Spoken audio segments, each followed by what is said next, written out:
Hey, what's up, y'all? It's Charles Derrick. This is J-Rob. And this is Bringing the Noise.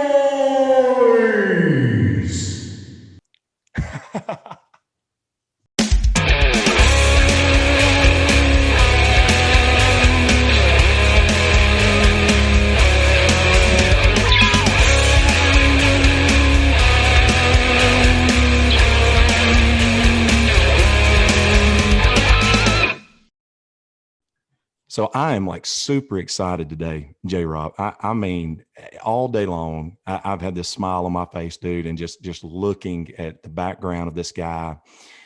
The major question that I have when I was looking all this up was, how do you get to be nationally known without hardly any help from, a lot of times people with major labels, just based off of their, some people in this business, it's like, well, I can sing great. I can play guitar great. I can, whatever.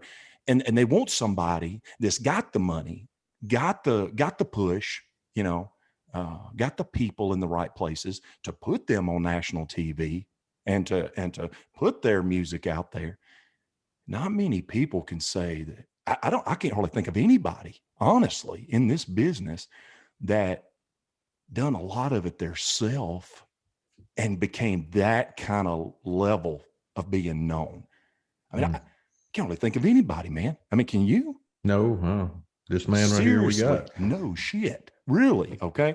So, in my looking around, obviously I already knew a whole lot about this guy because in all the places that, me and you too used to play years and years, we heard about the Velcro Pygmies. We've seen flyers everywhere. It was all over, obviously, in the recent years, social media and all of that.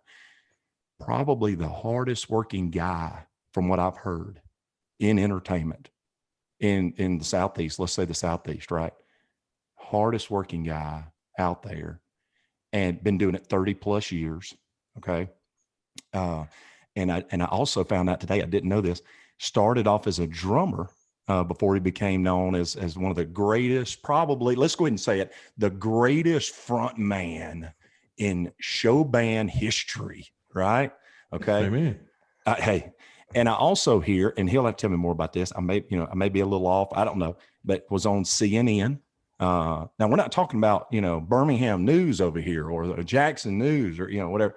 I mean, this guy's been on national TV. Okay. They got 73,000 likes on his band's page, Velcro Pygmies. He was once quoted saying, the Velcro Pygmies are the old, Van Halen for a new generation. And that's what I feel when I'm watching it, when I'm seeing this stuff from the shows. He is the son of a Southern Baptist preacher. Now that's ironic, and we'll get to that a little bit later on. And I didn't know this either. The Velcro Pygmies have written soundtrack songs for the motion picture The Babysitter, if you remember that movie with Alicia Silverstone. Mm-hmm. Yeah. They got a freaking sushi roll at for rock and roll sushi. Okay. There's a Velcro Pygmies spicy tuna roll. All right. Rock vocalist of the year for Alabama Music Awards, Velcro Pygmies, rock band of the year, Alabama Music Awards. We got, and I'm going to give him this title because I've heard it a bunch of times. I don't know if this is official, but damn it, we're about to make it official. The Godfather, Cam, on the show today.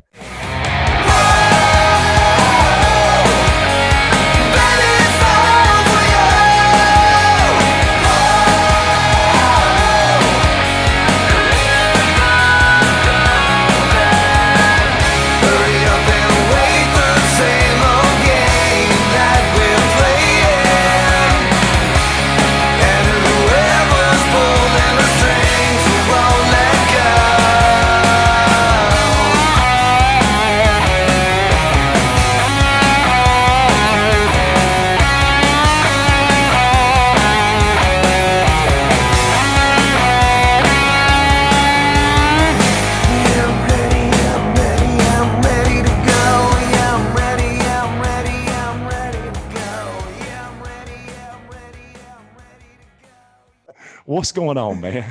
Man, it's good to be here.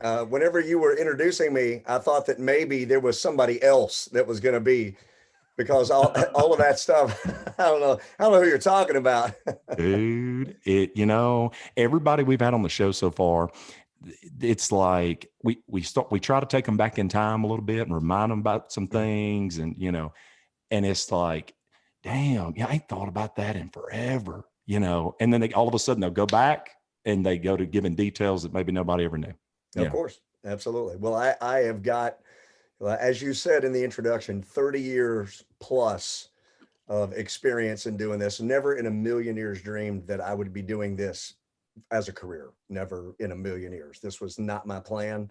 And it just sort of, my mom is still waiting for me to go back to school, get that real get job. a real job. You've done a great job at it, man. Well, I Everybody's got appreciate mad that. respect for you. It is 100% sincere. And as I tell people at all of our shows, if you like us, great. If you don't, I hate to offend you, but I could give a shit less. I don't care. There you go. If you don't like us, Perfect. I don't care. And I don't, it doesn't matter. The Velcro Pygmies and what we do by design is not for everybody. Sure. I don't want to be for everybody, because a band that is for everybody is a band that is for nobody. And so we want people that embrace what we are to be sort of an identifier for them. I'm a Pygmy fan, and that classifies you as a certain type of person. And so, and there's a lot of people that we trigger that do not like us. And like I said, I could give a shit less. I don't care. Well, what would benefit? Me, what would benefit you by focusing on those folks anyway? Exactly. I mean, you got to stay focused on what you're doing, and obviously it works, and a lot of people like it. So, well, I've been told, I've been counseled by, shall we say, less experienced musicians that have told me that I need to be careful, because I'm going to alienate people. I'm going to lose fans, and I have the same response. I don't care. I don't care. So if someone has a problem with what I'm doing, or what I say, or the presentation, then we're not the band for you. That's fine. Go see somebody else. I don't care. There's plenty of other people to go check out. Absolutely. What year was it? 88? Is it 80? Actually, technically the band would have started in 1990. There was a Velcro Pygmies before that, but the band never really played. And so from the standpoint of actually being a significant entity on the circuit, it would have been 1990 is whenever. Gotcha. Well, shit, I thought y'all was even older than that. Well, like I said, I mean, I've been doing it since probably 87 or 88, but really I could never really kind of get things going yet. And so when I finally put together a group of guys that were willing to literally go out there and play anywhere, anytime, for any amount of money, that would have been 1990. Gotcha. And that's a totally different game. Finding people that want the lifestyle of it, not just the fun time at this place or that place. Hey, let's go make a life out of it. It's a different ballgame. Totally different game. Absolutely. I'm friends with Kelly from US. Of course, aren't we all? And Darren, from the Molly Ringwalds. Absolutely. And I never really got the chance to talk to you, and get to meet you. And mad respect, absolutely, before we even dive into all of this. And not me just trying to kiss your ass. Everybody that I talk to says that, this guy, you need to take some notes right here. And Kelly even mentioned, he said, dude, we used to call you the Cam of country, because I remember them saying that. I remember that. I do. I said, I just wish that I would have, maybe been around and could have built up during I thought were the awesome years. Because I think I kind of came along when all of that was kind of starting to. Social media changed a lot of things, and I wished I could have, come in with some of that. I heard a lot of the stories and I heard a lot, but so anyways, let's start it off at the very freaking beginning. I mean, Southern Baptist preacher's son. Sure. And man, what was the whole, lay it out for us. Well, it's weird. I tell that, and there's a certain amount of shock value that goes along with that.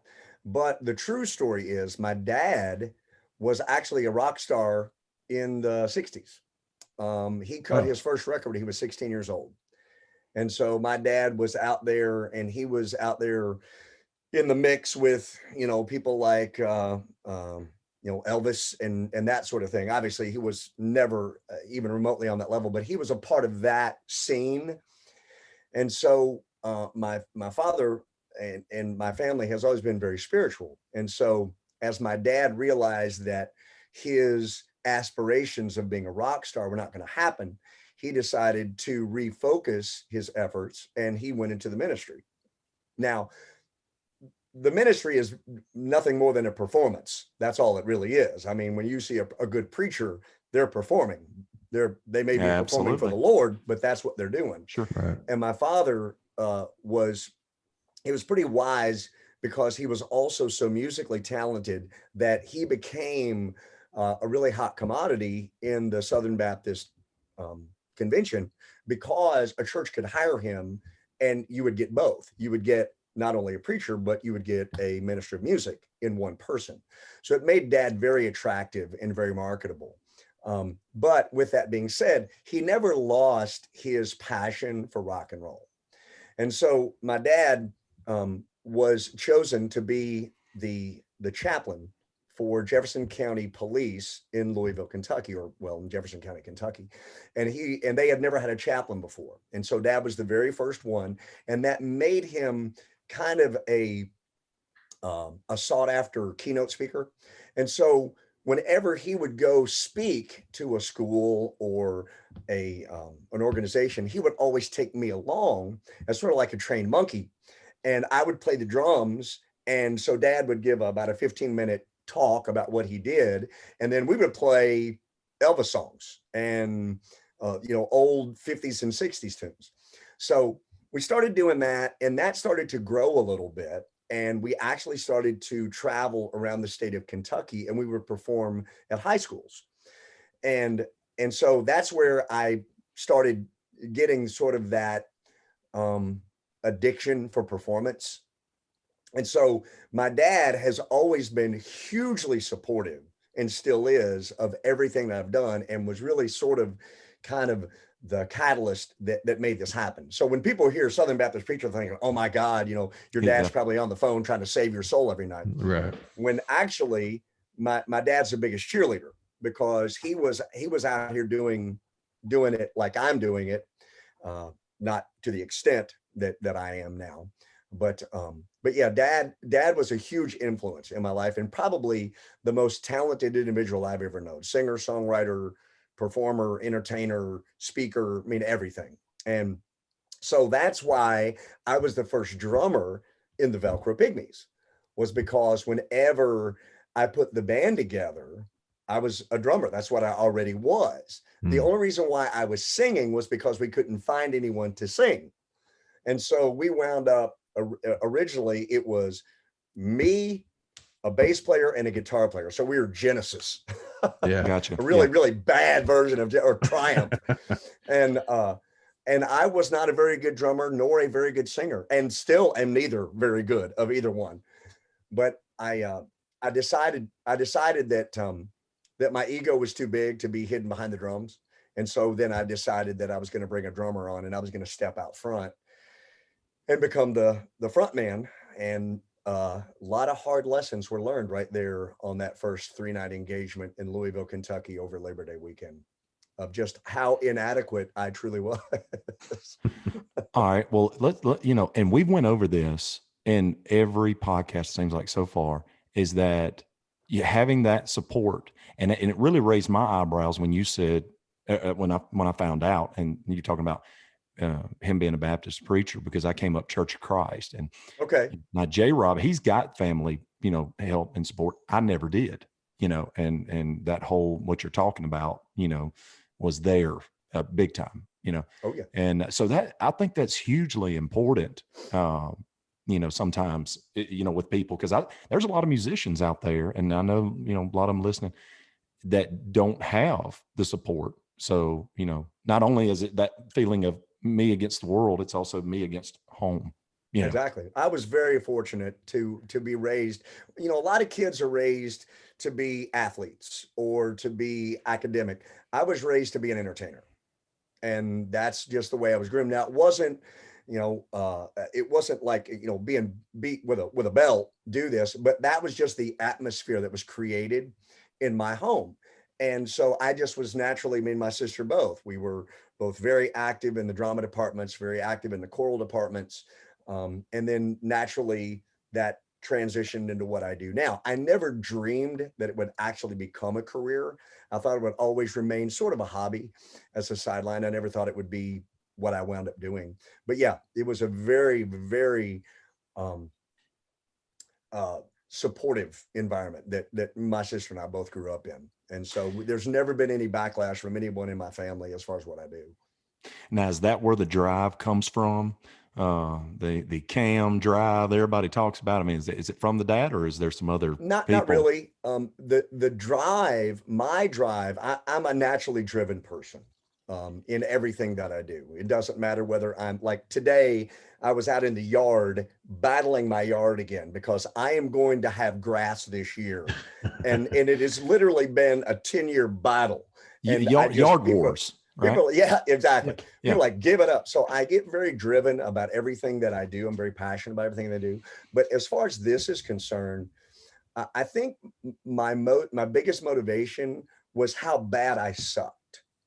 And I think that is what really drove me, because as I just previously mentioned, whenever I finally got the band together and we played our very first like official gig, and it was Labor Day weekend in Louisville, Kentucky. And that's the first time I ever sang in front of a band. Well, I learned all of the lessons you need to learn right there in 3 days. I mean, every mistake that could possibly have been made, I made right then. And God bless that. I would rather get it all out right then in one time so that I could move forward. But I realized that I was a shitty singer. I realized I didn't know anything about equipment. I realized I didn't know anything about sound. Nothing. It was just horrendous. So literally after the fourth song, my voice was gone, blew out. We had 3 nights to play. And after that was over, I realized this wasn't for me. I wasn't going to do this. So I told the guys, hey, look, I'm not, this band is not going to happen.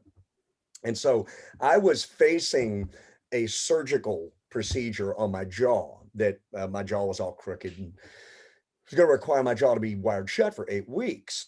And a lot of people say that was the most pleasant time of their life when my jaw was wired shut. And so I went through with that because I realized, well, at this point, my music career is done. It lasted 3 days and it's over with. And during that period of time, I did a lot of reflecting, and I was like, you know what? I'm not going to let my lack of talent prevent me from pursuing something that I want to do.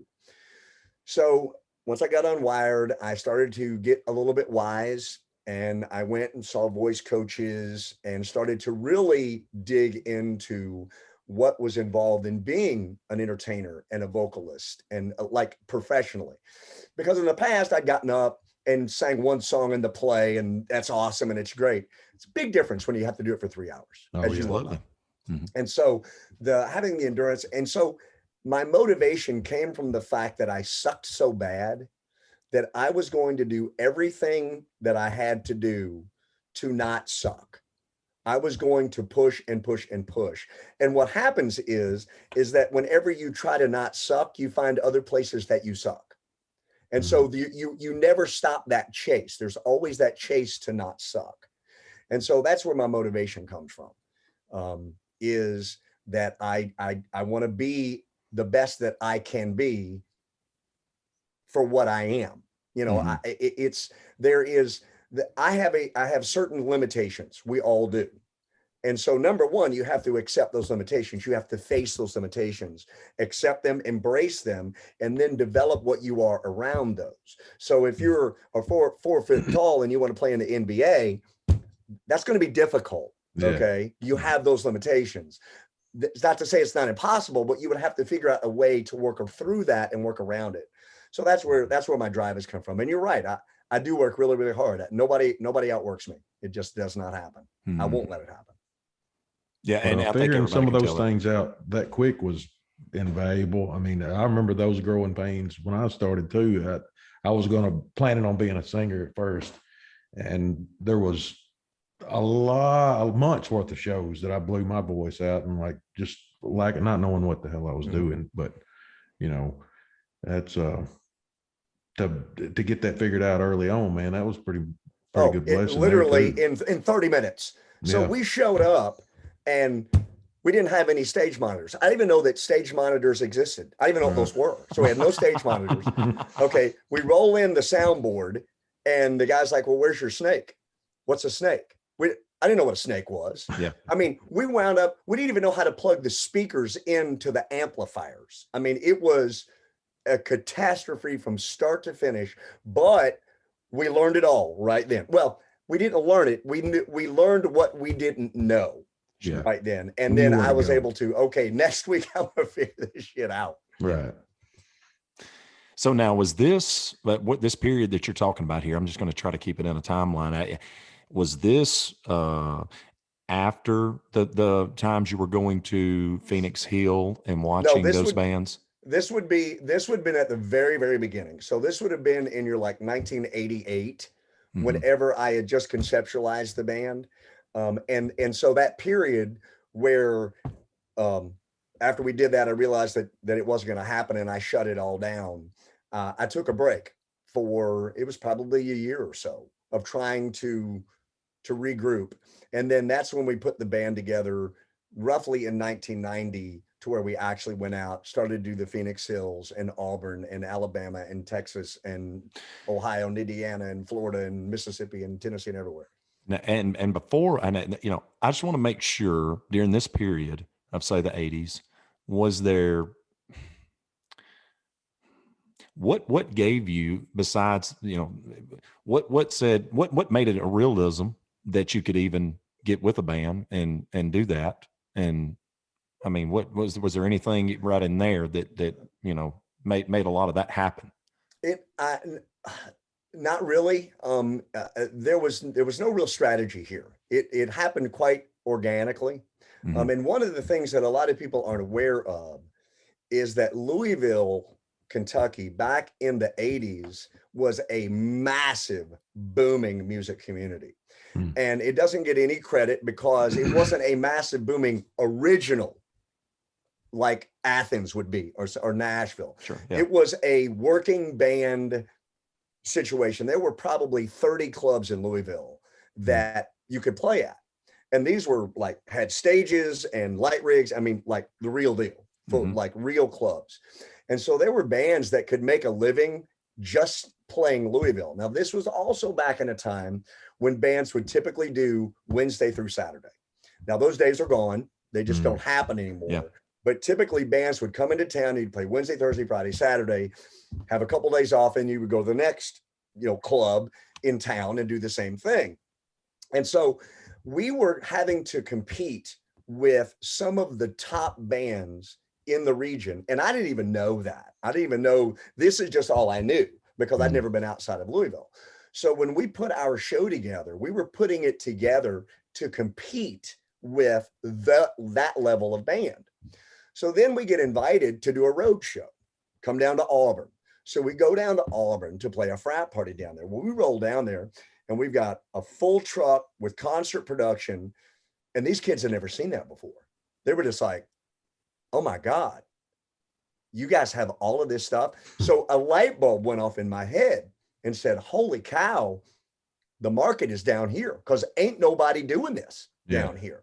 And so what I did was at that point, and all of my friends in Louisville laughed at me because they're like, why in the world are you driving 8 hours to play shows when you've got a show that's 8 minutes from the house? I said, because that's where the market is. Up here, I'm having to compete with people just like me. It's saturated. Down there, I'm the only game in town and everybody's trying to catch us because, oh my God, the Pygmies got the biggest rig and they got this and they're so loud and blah, blah, blah, blah, blah. So we went down there and were able, and at that point, that's when I recognized that the market was viable.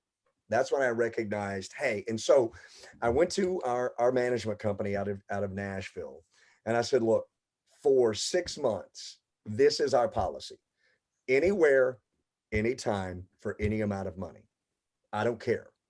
And so that was my marketing plan. So literally we were playing frats and clubs and sororities and birthday parties and anything, anywhere, anytime for any amount of money, because I was building that brand. Because I had enough confidence in my brand that once they saw it one time, they would have to have it again. And the second time, it wasn't free. The second time, you were going to have to pay. So I knew that I would make up my loss in the long term. The free sample. I mean, when you go to an ice cream store and there's a flavor there you've never had before, you don't have to buy a whole cup of it. They'll give you a taste of it for free. Correct. Yep. And so we did 6 months of free samples. And then after that, boom, we started getting paid. And at that point, we had defined ourselves as the production band, as the show band. And so even then, as other bands were coming into the market that had gear, they were just trying to be like us. You see what I'm saying? So we kind of struck first. Didn't mean we were the best. Didn't mean our gear was the best. It just means that we were the first. And so we kind of carved out an identity there that everyone else was sort of duplicating, even if they weren't duplicating it. That was the perception. You guys were the standard, more or less. Basically, yeah. Mm-hmm.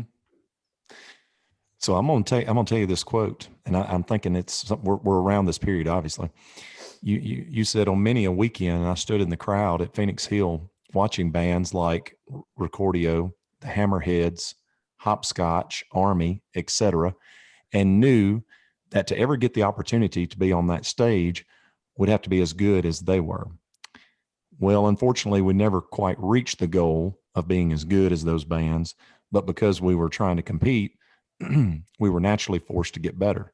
While all the Louisville bands were heading north, we decided to go south. And thanks to our geography and musical peers, we were head and shoulders above what was currently taking place on the college campuses of the South. That's right. That's exactly what happened. And those bands that you mentioned were incredible bands. I mean, and today, had those bands survived, they would still be at the top of their game today. I mean, just unbelievably talented individuals that got tired of it. And a lot of them didn't want to travel and didn't want to go to where the work was. And I've never been afraid of work. And the guys that work with me know that's true. Sure. I'm not a slave driver, but we work hard. And it's, things like sleep and eating, you can worry about that on your own time. Heck yeah. Well, the most successful people in any business, I mean, look at Nick Saban, look at, some of these people. I mean, the most successful people are the ones that, hey, let's get it done. I'm going to outwork you. I may not be better than you, but I'm fixing to outwork you. Exactly right. Exactly. And maybe, so if some of those bands would have came south, we could be talking about a different ballgame. Exactly right. And we advised them to do that. When we went back home, we said, guys, there is opportunity. There is opportunity. They just didn't want to do the work.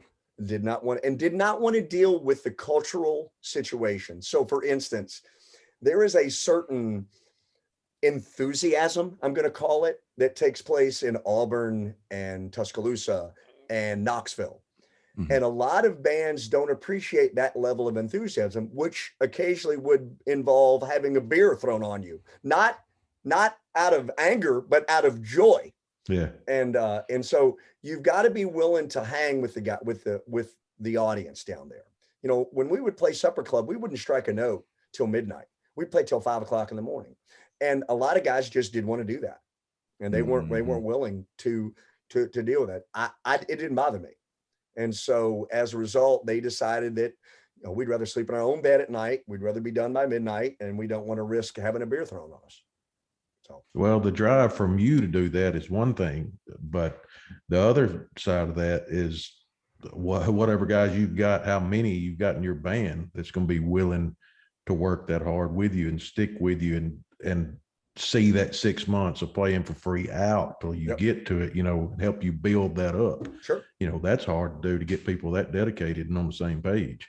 We got really lucky. When we started out, there were 6 of us, and we had it's interesting. Our light man, Andy, who was there from the very beginning, last year, he was the #1 LD in the world. He was with Rascal Flatts, and he was the #1 LD in the whole world. Nice. Wow, man. So Nice. pretty cool. And he started with us. He started with the Pygmies. So That is great. but yeah, we everybody was dedicated, and we were all really fortunate that everybody contributed some gear to the thing. And so everybody kind of collaborated, and we put it all together. So we were able to make this really big, massive PA and light show and all that sort of thing.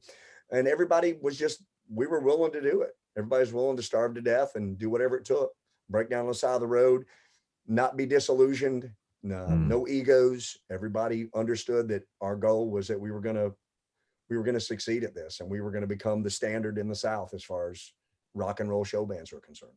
That's great.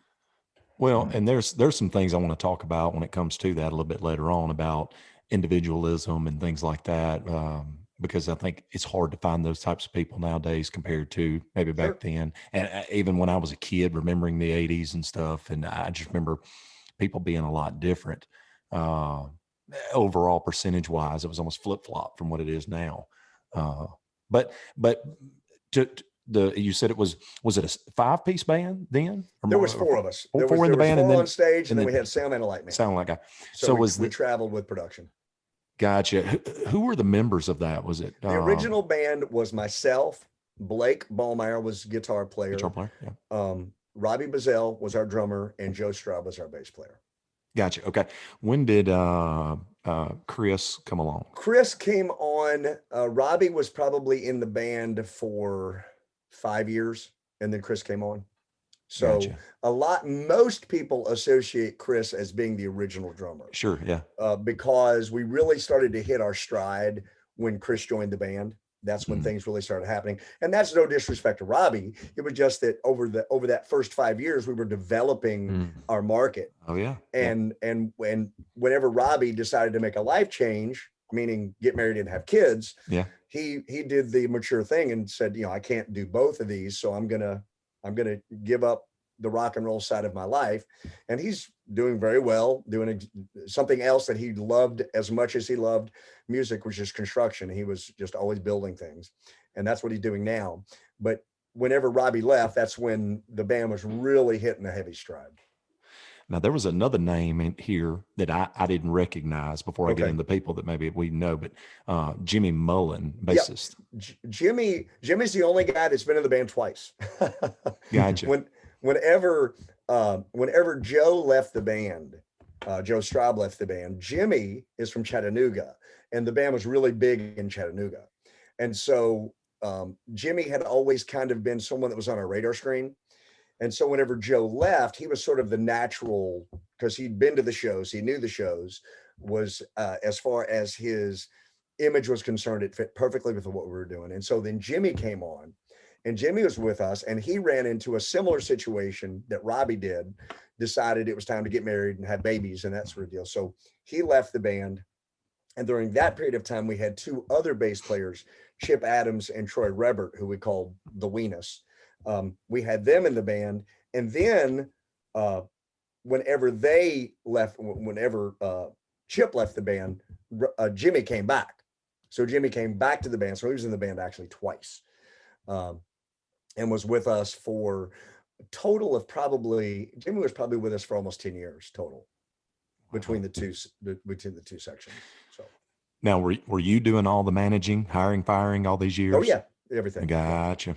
And it's almost impossible to get fired from the Pygmies. We're a very non-confrontational band. Yeah.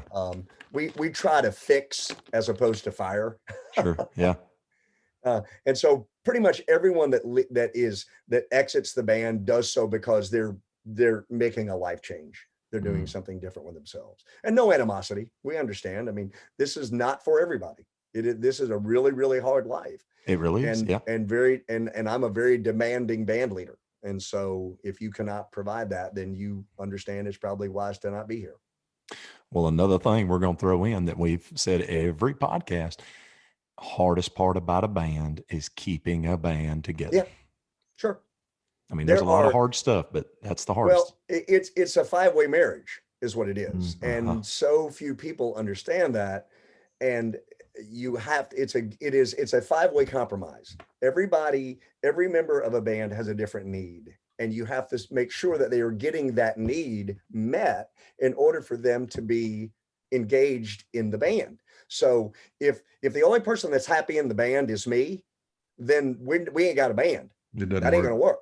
You know, everybody right. has to have, and so you have to find out what those happinesses are and make sure that they're incorporated into the band. So someone's happiness may be the production side of things. Someone's happiness may be the songwriting or the recording or the performance. And you have to make sure that everybody gets some of that so that there's a little bit of a compromise all the way down the line.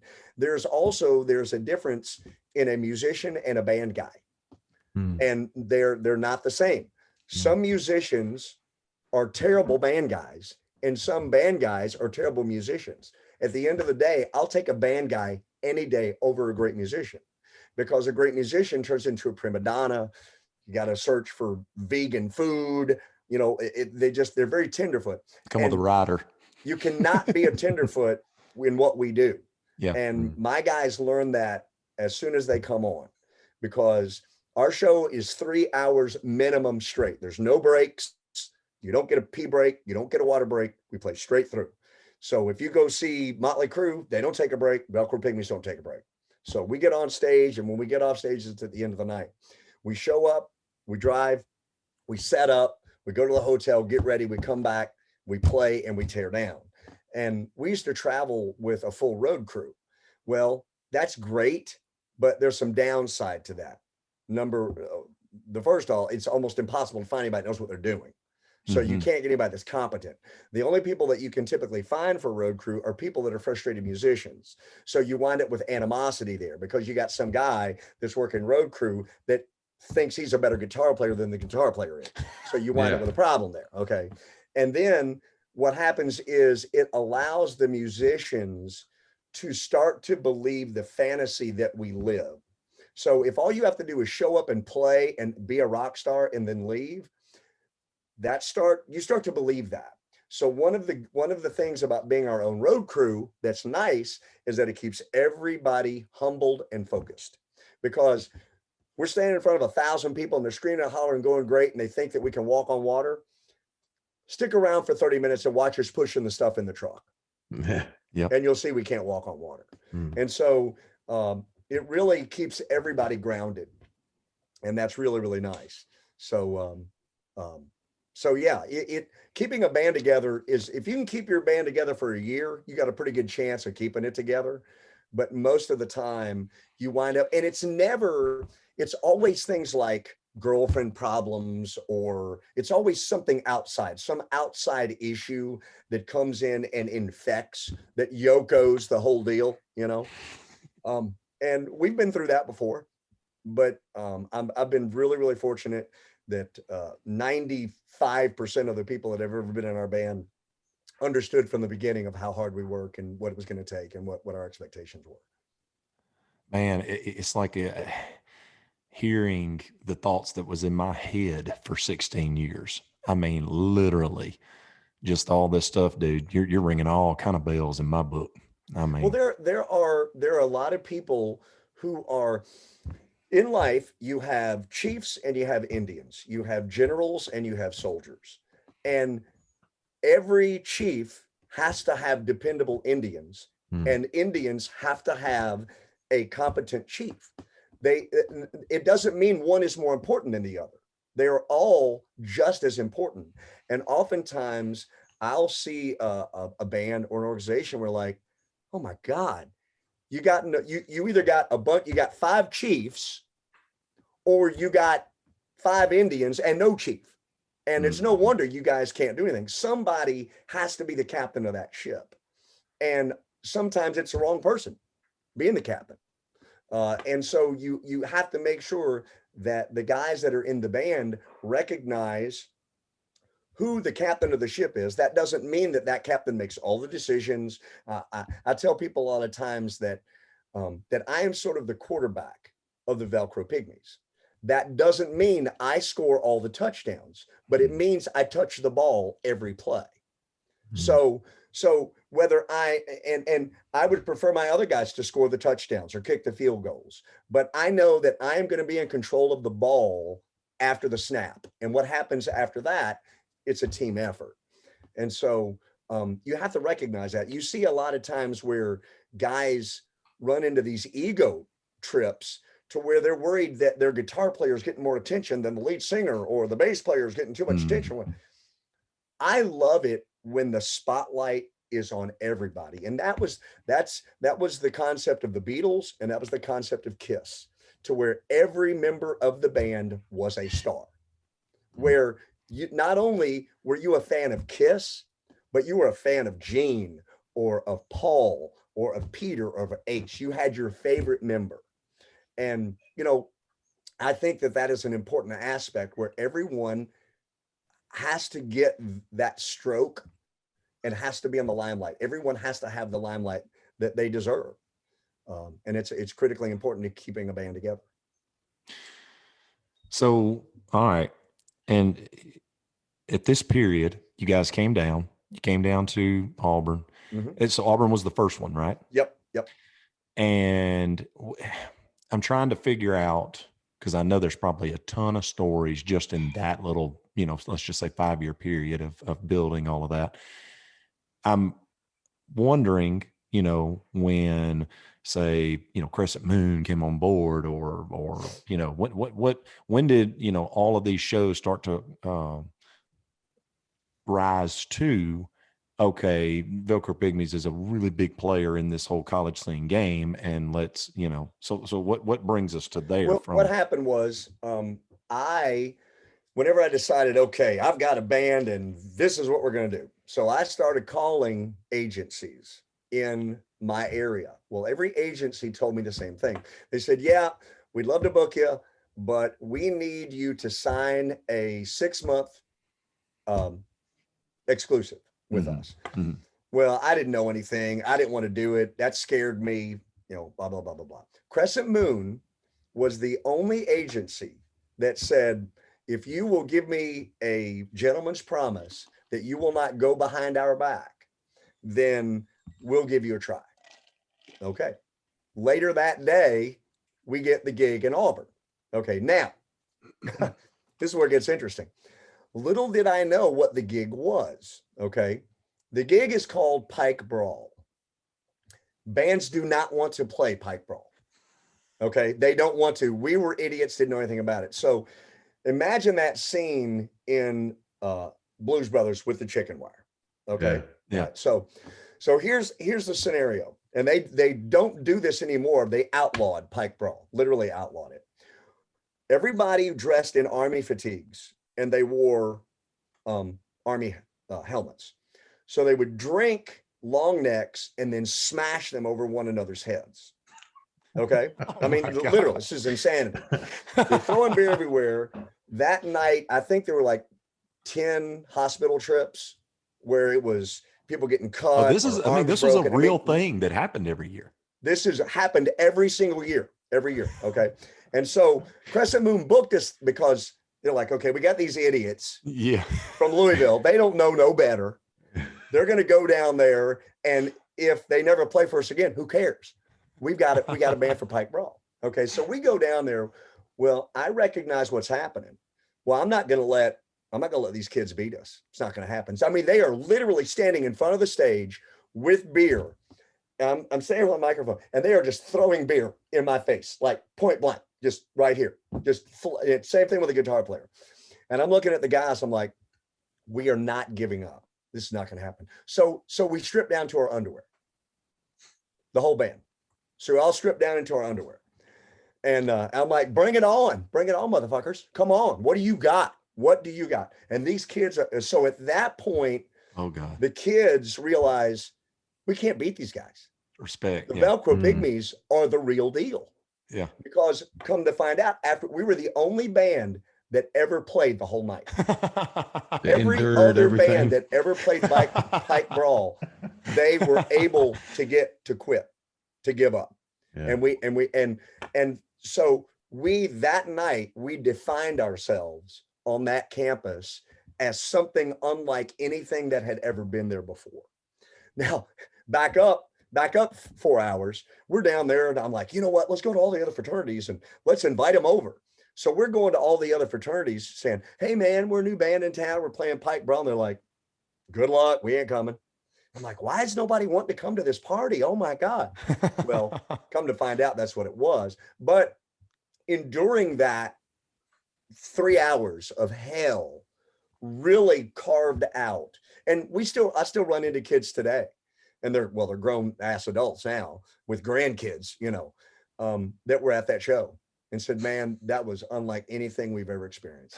We've never had a band that we could not shut down. And we didn't know any better.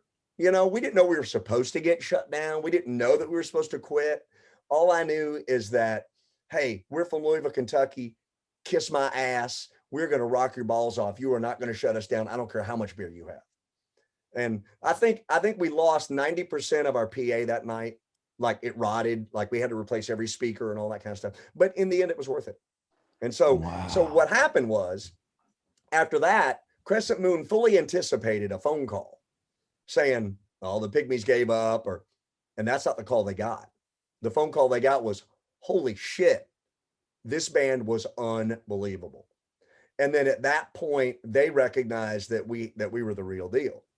And rapidly we blew up to sort of become their flagship, because they knew that they could count on us, and they knew we wouldn't give up. They knew that we would always make the gig happen no matter what. They never had to worry about some whiny ass tummy ache or, oh my God, my dog is sick. That they knew they would never have to worry about that with the Velcro Pygmies. They could put us anywhere, anytime, and we would live up to it. I mean, we showed up, we were in Auburn. We would drive from fraternity house to fraternity house. So we'd be in Mississippi State, Knoxville, and then Auburn. And what we would do is we would leave after the show, drive straight to the next frat house, sleep in the frat house, like in their floor. We would just basically go inside and just find somewhere to sleep. And then just do that over and shower at the frat house. Well, we're at this one frat, guy comes down, he's like, hey man, are y'all the Velcro Pygmies? I'm like, yeah. It's like, y'all aren't playing here tonight. So we had wound up sleeping in the wrong fraternity house. Oh my God. Fortunately, we were on the right campus, but we were at the wrong fraternity house. The kid was really cool. They didn't have a problem with it. But yeah, so that's a lifestyle that you got to have a stomach for. That, you're sleeping basically on the floor in a sleeping bag at a frat house over and over and over again. Well, I said something earlier about you. What was the exact wording I used?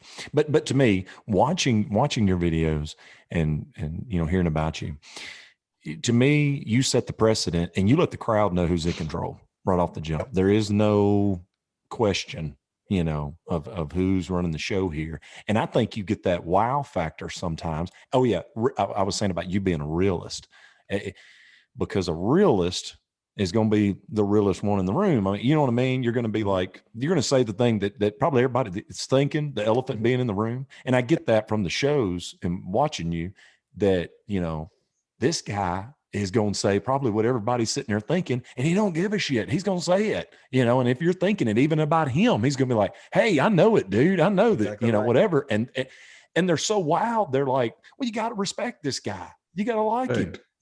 Yeah. I'm very aware of my weaknesses as well as the band's weaknesses, and I have no trouble highlighting them during the show. And like you said, I don't have a problem saying the things that people are thinking.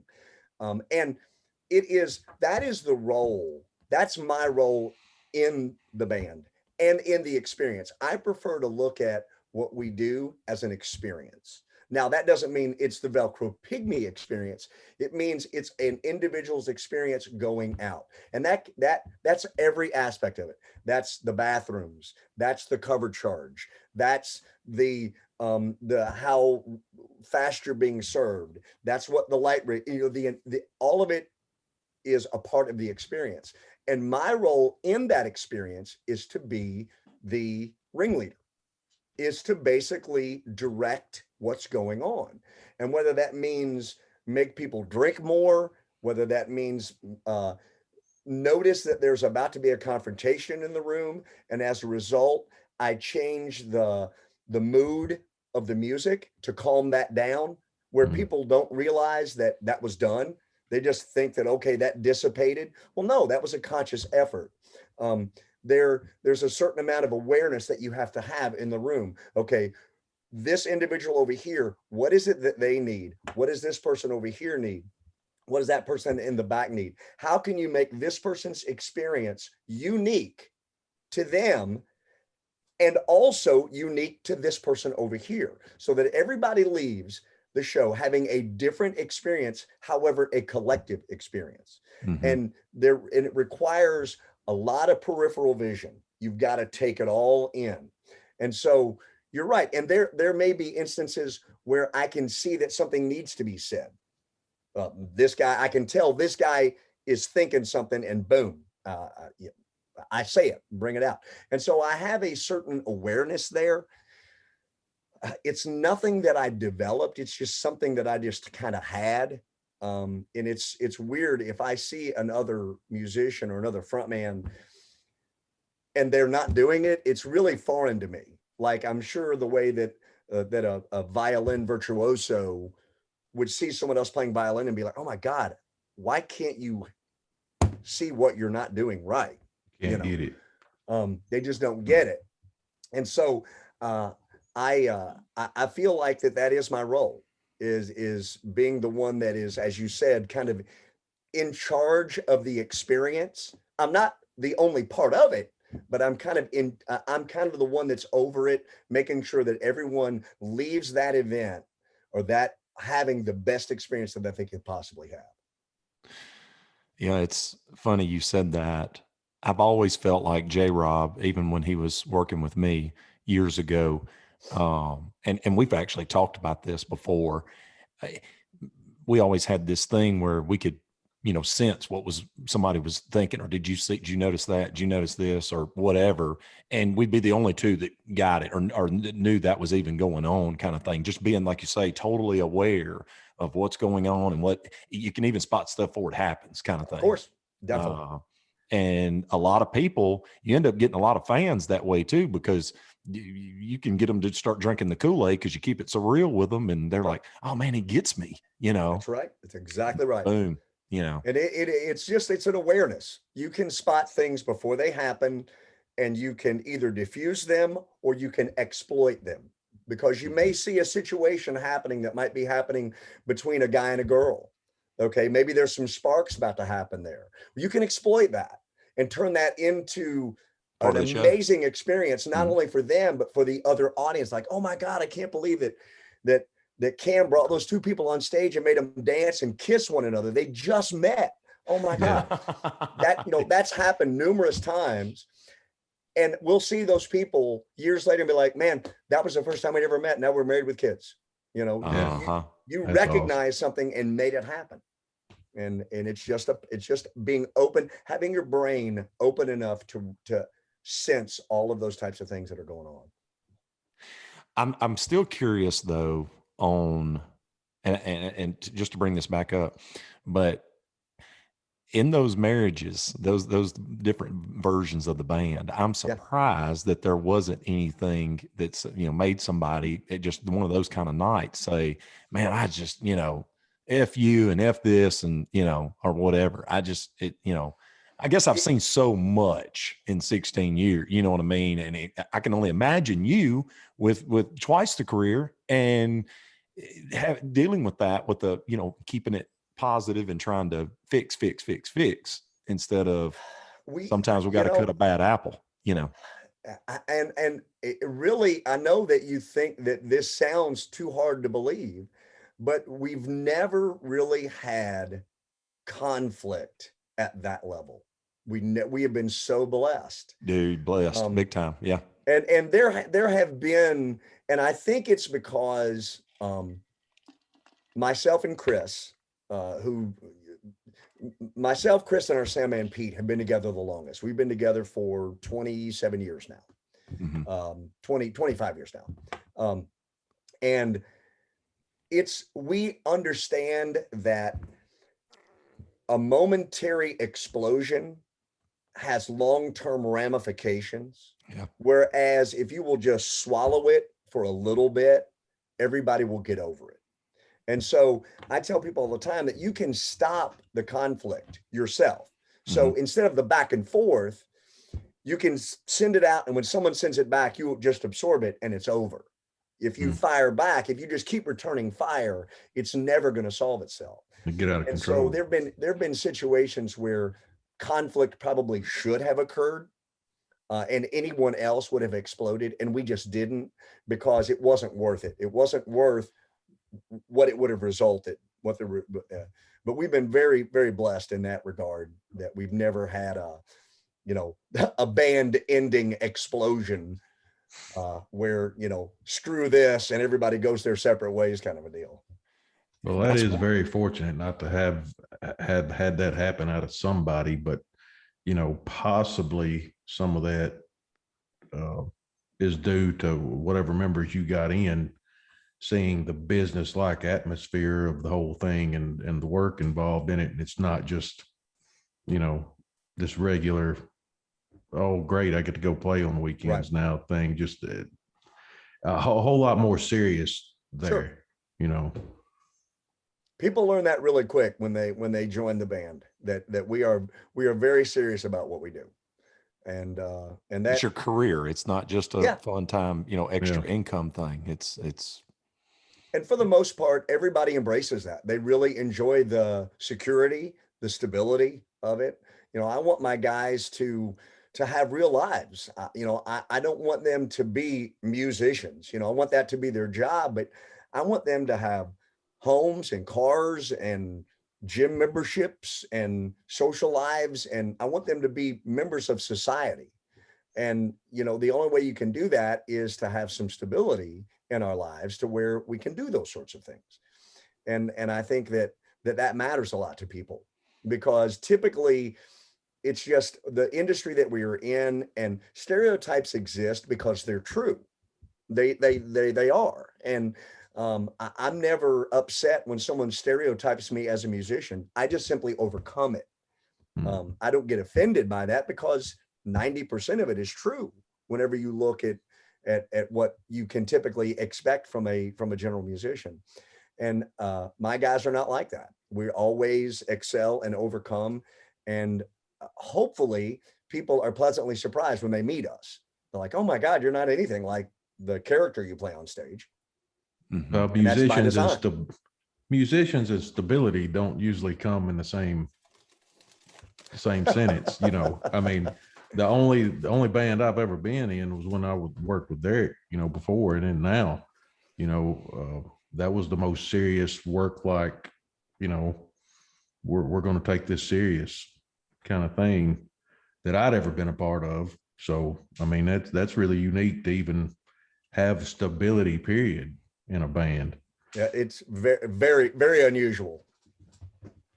Well, and I'm also surprised that, and maybe this is getting too deep. I don't know, but I lost a couple of band members to drugs, but drugs, alcohol, women. You know what I mean? And some people, as you said before, do not need to be on the road. The temptations, whatever it may be, and I'm surprised in your case that that never creeped in with some people who just wasn't as strong as maybe you were. It really, really has been a blessing. Absolutely. And I don't know if it's a matter that once someone gets into our organization, if it becomes more important than pursuit of those endeavors, whenever it's like, wow, this is something I can really believe in. I don't want to screw it up with the things that typically screw things up. But yeah, we have never, ever faced any substance issues whatsoever. We had one issue where our guitar player, we were in Laurel, Mississippi, and our guitar player, Angel, at the time, had gone out and was talking to some girls out in a car, and was in the car. with the girls. Well, the cops raided everybody and just rounded them all up and took them all to jail. And so I wound up having to go bail him out of jail, which it was a funny story. When I got there, they asked if I was his dad. And but it wasn't even, there were no charges. It was just, he was just in that scene. And so I went and bailed him out. I mean, he didn't have to show up for court or anything like that. Wrong place at the wrong time. But yeah, that's about the most serious of any type of anything that we've ever had to do. We've never, had to go rescue somebody or do an intervention or send somebody to rehab or anything like that whatsoever.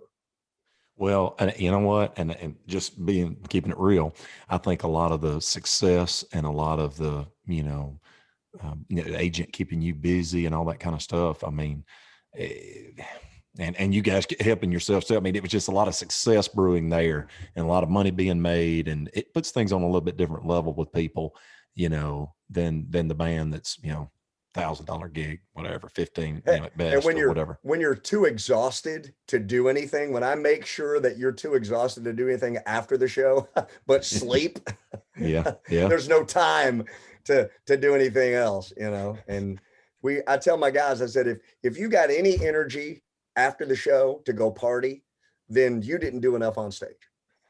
Yeah. If you got anything left, then you didn't give me enough. And you guys are all over the place. I mean, still all over the place. And it's exciting to watch, I mean, which we'll get to him later, but Chase just absolutely kick in and all this kind of stuff. It's, it's fun to watch. But so you mentioned Zach Sanders. I remember when I first was coming along, I believe, around when I was coming along 05, 04, 05, it was probably Delicious was in the band. Robert Moore. Yep. And Jason Reed was the bass player, and you and Chris. That was the first version I remember. And then Angel Zach came along, and let's see. So all right, let's just back up. So we're missing a lot. Those were the glory years from the way I understand it. I don't know. I mean, where would you say the height, that the peak was of the Pygmies, which I'm sure there's been peaks and probably. There were the band, whenever Delicious joined the band, there was a certain sort of ideology that myself and Blake, the guitar player, didn't share at the time. And so whenever Robert joined the band, that freed me to basically expand the band. And Blake had kind of a vision more along of like the Black Crowes kind of a thing, that kind of a minimalistic sort of, rock show, good and solid, but not over the top. Where me, I'm Van Halen, I'm Poison. That's what I wanted to be. And so whenever Blake left the band, that freed me to pursue that. So when Robert came in, that's when the band transitioned into true larger than life hair metal. Gotcha. That's when the makeup happened. That's when the tight pants happened. That's when the bandanas happened, the headbands. That's when all of that happened. So it was that late. Okay. Yeah. I didn't realize. Okay. So prior to that, the band was still very high energy, but it wasn't as 1984 80s. It wasn't as poisony as, for lack of a better word, as we are. And so when Robert came in, he brought that element with him. And so we all went in that direction and really started to overachieve in that regard. And again, we were pretty much ahead of the curve on that because nobody was really doing that the way we were doing it whenever we started doing it. And then there were some of the up and comers like Fly By Radio who had kind of seen what we were doing, and then they kind of were jumping into that sort of same vein. And that's where we got Depp from. That's where Jason came from. He was in Fly By Radio. He was their bass player. Yeah. Okay, I didn't know that. And so that's where we got Depp from. Whenever Jimmy, who was in the band twice, whenever Jimmy left the band, Chris and I decided that Jason was probably the right choice. And so we brought Jason out to fill in. We never even like offered him the gig. We just kind of, hey man, Jimmy's got a problem. Can you come sit in for, a couple of shows? And that was, little did he know that was his audition. And so he came in, played, we knew he was the right guy. And then we offered him the gig and then he came on and then he was able to, because in Fly By Radio, Depp was all about that pageantry too. He always loved the teasing up the hair and the makeup and that kind of thing. So we really had a cohesive unit. We really had consistency in the band's image whenever Robert came, and then when Depp came, he kind of finished that out. And then from there, we just continued that same concept. And then whenever Angel came on, he brought, the faux hawk and the eye makeup and the kind of the outrageous sort of metrosexual kind of vibe that he brought into the band. And then whenever he left and we brought Chase in, Chase came out of a band called the Glitter Boys, which was kind of a pop hair metal band as well. And so he stepped right in already ready to go. He already knew what we were and how to be. And so the trajectory of the band has really been upward ever since Robert joined the band. That's when things started taking off. And they really haven't subsided because as the band has gotten bigger, it's gotten bigger. So as we expanded, then more states would come on and more interest would be around the band. And so the thing is still expanding. I don't know how long it'll expand, but it's still expanding now. So. Now, but were y'all doing a lot? Y'all were doing a lot of writing with Blake, with Blake back before. We did 3 albums with Blake, and then we did 2 with Robert, and then we just did our most recent one was with the membership that we have now. And then we just went in the studio to cut a new thing that we're still in the midst of putting together, which is going to be pretty ridiculous and outrageous. And a lot of folks are going to be like, what? Now I dug this up on that right there. There was the album called Dice. Yeah. There was a business loan, a SBA business loan for the band in 1996 for $55,000. Yeah. And you submitted every financial detail about the band, which said gross $350K to $450K a year playing across the South from Kentucky to Florida. But even even with a business plan, a full accounting of the band's net worth and $200,000 in top-notch lighting and sound equipment for collateral, it was such a long shot that you'd even get the SBA loan. You said, I didn't even think there was a chance. The loan was to record the new album and to buy recording equipment and to pay off debts. This was 1996. Right. I found that very interesting. Well, and it's interesting because at that time, now the SBA is changed considerably, but at that time we were the first band to ever get an SBA loan. They wound up doing an article on me in Entrepreneur magazine as a result of it. Yeah. And it was pretty outrageous and that's why I never dreamed in a million years that it would actually happen.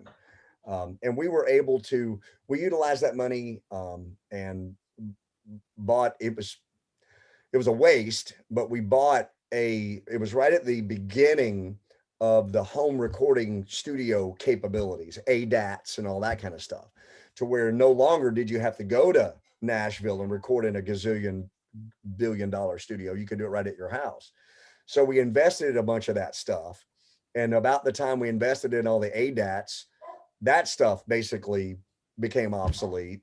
And, and then it all became computer based where you didn't need any type of moving parts for anything. So we wasted a bunch of money on a bunch of recording gear that we didn't need, but it was cool to have. and it's still in a closet somewhere. I don't. Yeah. We still got ADATs and VHS tapes stored up somewhere. Nice, nice. Um, so coming back to where we were, I knew that was stepping back a little bit, but so when did Reach and Teach begin? Reach and Teach is 3 years old now. Is that all? Okay, maybe I'm getting way ahead of the game then. So yeah, so Reach and Teach is 3 years old at this point. And we'll get to it. So we've got when did he join the band? He would have been in the band. It's been about 8 years ago. Because he was killed 5 years ago, March, and he had been with us for about 3 years. So it's about 8 years ago. So whatever that would be. How did you come across him? How did that? Jacob was sort of our bridesmaid, never our bride. Jacob had been a big fan of the band for years and years and years. And the first time I ever saw him, we were playing Handy Fest in Florence, Alabama, or was Sheffield actually. And we were on stage at the Outback, and it was always just a big, it was just such a great show. And so we're on stage, and I look in the back, and there's this guy that looks like, Nikki Sixx standing back there. His hair's all teased. I mean, you could tell he was in a band, which first of all, I'm like, look at this idiot at a show dressed up like a band guy. I mean, what a freaking fool. So I look over to side stage, and a good friend of ours, Kate, who we call Kate the Pighead, Kate was there. And so I ran over and I said, look, go get that guy's phone number. I don't know who he is, but I need to know who he is. So she's like, all right. So she goes back there and she's like, look, Cam, the lead singer, says he needs to know who you are. And so Jacob's like, what? He's like, yeah. So he writes his number down. So I call and I said, look, man, I saw you in the crowd, got a great look. We don't need anybody right now, but I want to know more about you. And so I'm a guitar player. I said, okay, well, we don't need a guitar player. Because we had Robert, we had Delicious at the time. So we certainly don't need that. So we lost Robert, and Jacob thought that he was going to be the guy to step in. Well, he wasn't. We got Zach. Zach stepped in.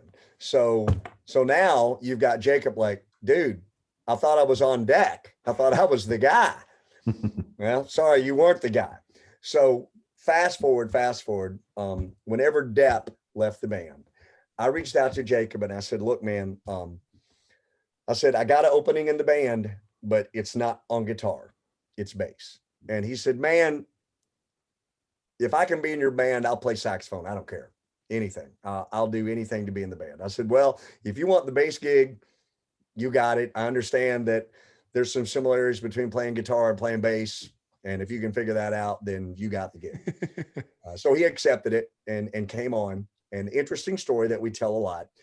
Came out, first two shows were really rough, but good. So, because I don't believe in rehearsing. I believe in your very first show is your rehearsal. So for instance, when I hired Chase, I'd never met him. I never met the kid one single time. The first time I met him was when he walked on stage to play a show. Oh, wow. But you'd already heard him play, I assume. Dave Lynham called me and said, dude, you need to hire Chase. He's your guy. And we had Angel at the time. I mean, we didn't know that Zach was going to leave the band. I had no idea. I said, we already got somebody. So I'm on the phone with Chase. I said, hey man, we need somebody. He's like, okay, whatever, blah, blah, blah, blah. He's like, we're going to rehearse. I said, can you play? I said, yeah. I said, well, then why do we need to rehearse? I said, these are the songs, learn these songs, show up, we'll play, and we'll find out if you're good enough. He's like, what? So literally he walked, because as being musicians, you guys will know this, it's totally different in the basement than it is on stage. Sure. It don't matter. You can practice that shit over and over again. And as soon as it's on stage, it's a different animal for whatever reason. The atmosphere is different. So I eliminate all of that in the basement time and just put it right on stage. And I figured the band's strong enough to survive a train wreck. and then we can diagnose the problems and fix them. So Jacob gets on stage. First 2 nights, they're rough, but we're giving him the benefit of the doubt. He's had to learn, 100 songs. So he comes, so then, he's flying high. Man, I did it. I'm into Pygmies. This is awesome. This is great. So the following week, the next show is in Macon on Thursday, the grand opening for a club. Fortunately, no one showed up for grand opening. Thank God. When we get on stage, he forgot every song. He couldn't play anything at all, like nothing. And so we're playing, I'm turning around, Chris is looking at me, and Chris is like, I want him fired right now. I don't want to finish the show with him. I want this guy off my stage. I want him out of my band. He is disrespecting the Velcro Pygmies. He sucks. I want him gone. I said, calm down. We have to finish this bullshit show. And so we get done, and Chris is just fuming. He is so pissed off. He can't load out. He can't do anything. I'm like, dude, just go calm down. It's like, man, I cannot believe that he did that to us. And we've given him this job, and here he is disrespecting us. He can't play, and he sucks, and blah, blah. I want him fired. So I grabbed Chase and Jacob. I said, look, man, let's go to the Waffle House. So we get loaded out. We go to the Waffle House. I'm sitting there. I said, do I need to say anything? And Jacob's like, if I were you, I'd fire me right now. I said, man, I'm not firing you. That's not going to happen. So the kid literally stayed up all night long and relearned every song and never made another mistake. I mean, obviously we make mistakes, but he was solid from that time on. And that was a transition for him as well. That was a really cool moment in his life to where he faced something, overcame it, and his confidence level increased by 1,000%. It was unbelievable to see that happen. So for him to go from struggling to utter failure to huge success. And then at that point, he really started working on his image and just really blew it up. And he really embraced it, because at that point he knew, hey, I'm here. I'm a part of this. Now it's time for me to put my mark on this band and make it mine. Because that's one of the things that I want everybody that's in our band. I want it to be their band. I don't want them to be playing in my band. I want them to be in their band. They're a part of this band. It's not the Cam Flinger project, Yeah. We're the Velcro Pygmies. That's everybody. And everybody has an opportunity to leave a mark there. So, all right, what would have been the highlight with Jacob? What would have been a highlight show with him? For me, the highlight it wouldn't necessarily have been the biggest show because we did a bunch of big shows with him. But the highlight for me now looking back is the Outback Steakhouse decided they were no longer going to do Handy Fest. They were having too many legal problems. It was just crazy. Well, Jacob always wanted to play Handy Fest, and this was going to be his year, and he wasn't going to get to do it. So he and his brother, Jeremiah, who was with him when they were both killed at the same time, he and his brother, who both lived in Florence, said, we're going to do it. We are going to put on a Handy Fest. And so they went to a nightclub there, a restaurant called Rigatoni's, who also owned another place that was like a brew pub or whatever, and put it together. And they actually together, it's the first time in, I think, 15 years that the city of Florence, not Sheffield, but the city of Florence actually allowed a Handy Fest event to happen in the street. It had not happened in 15 years. And Jacob and Jeremiah collectively were able to put that together. So for me, that was my highlight show with him, because there was so much success for him in that show. Not only was it a great show and everybody was there, but he and his brother did it together, and they overcame the odds and did something that everyone said could not be done. And so for me, when I think back, that's the show that stands out for me. That's awesome. That is awesome. I never got a chance to meet him either. Seems like a good guy and everything. He a lot was of people. Wonderful, wonderful guy. And a guy. He was a guy. I mean, it was so funny. I mean, he was all eyelinered up and spandex and all that kind of stuff. But I mean, this is a guy that's, in the woods hunting and fishing and doing all that kind of stuff. I mean, he was a guy's guy for sure. And that was really cool to have in the band, because at the end of the night, you got this Nikki Sixx looking guy standing over with all the guys in camouflage hats, and they're all talking about hunting and fishing. It was just such a weird visual, to see that happening. And so he really brought a cool aspect to the band in that regard, because none of us know anything about it. So I want to read this just in case anybody's wondering what the hell we're talking about. But in March of 2016, Jacob Sanders and his brother Jeremiah died while on a fishing trip on the Tennessee River. Their boat capsized near Florence, and the bodies were found a few days later. There were benefit concerts, and immediately following the news of the tragedy, the Pygmies Facebook page was put, thousands and thousands of messages were on there, and hope and support from around the world. Even renowned rockers like Bret Michaels tweeted their condolences for the brothers. Cam says the response was overwhelming and showed him that people still truly care about one another. He says this tragedy exposed to not only us, but to the Pygverse at large, that love isn't a zero-sum game. There is no limit to the amount of love you can give or receive. It's opened everyone's eyes to the fact that tomorrow isn't promised, and it's important to take out every opportunity to let those around you know how much they mean to you. And I remember distinctively, and we were in all of our shows. I mean, I remember watching it, unfold on social media, and it was just like, man. I mean, I remember y'all being down there and just searching, for what was it, like a week and a half, 2 weeks? Yep, 14 days. 14 days, and it was just like, man, this is. And I do remember all the people, from everywhere. It really, to me, was showing at that time. I was like, man, I didn't realize. I mean, I knew the Pygmies were a big thing, but man, people were coming out of the woodwork. I think that really just was, because everybody felt that pretty deep. We were shocked too, as well.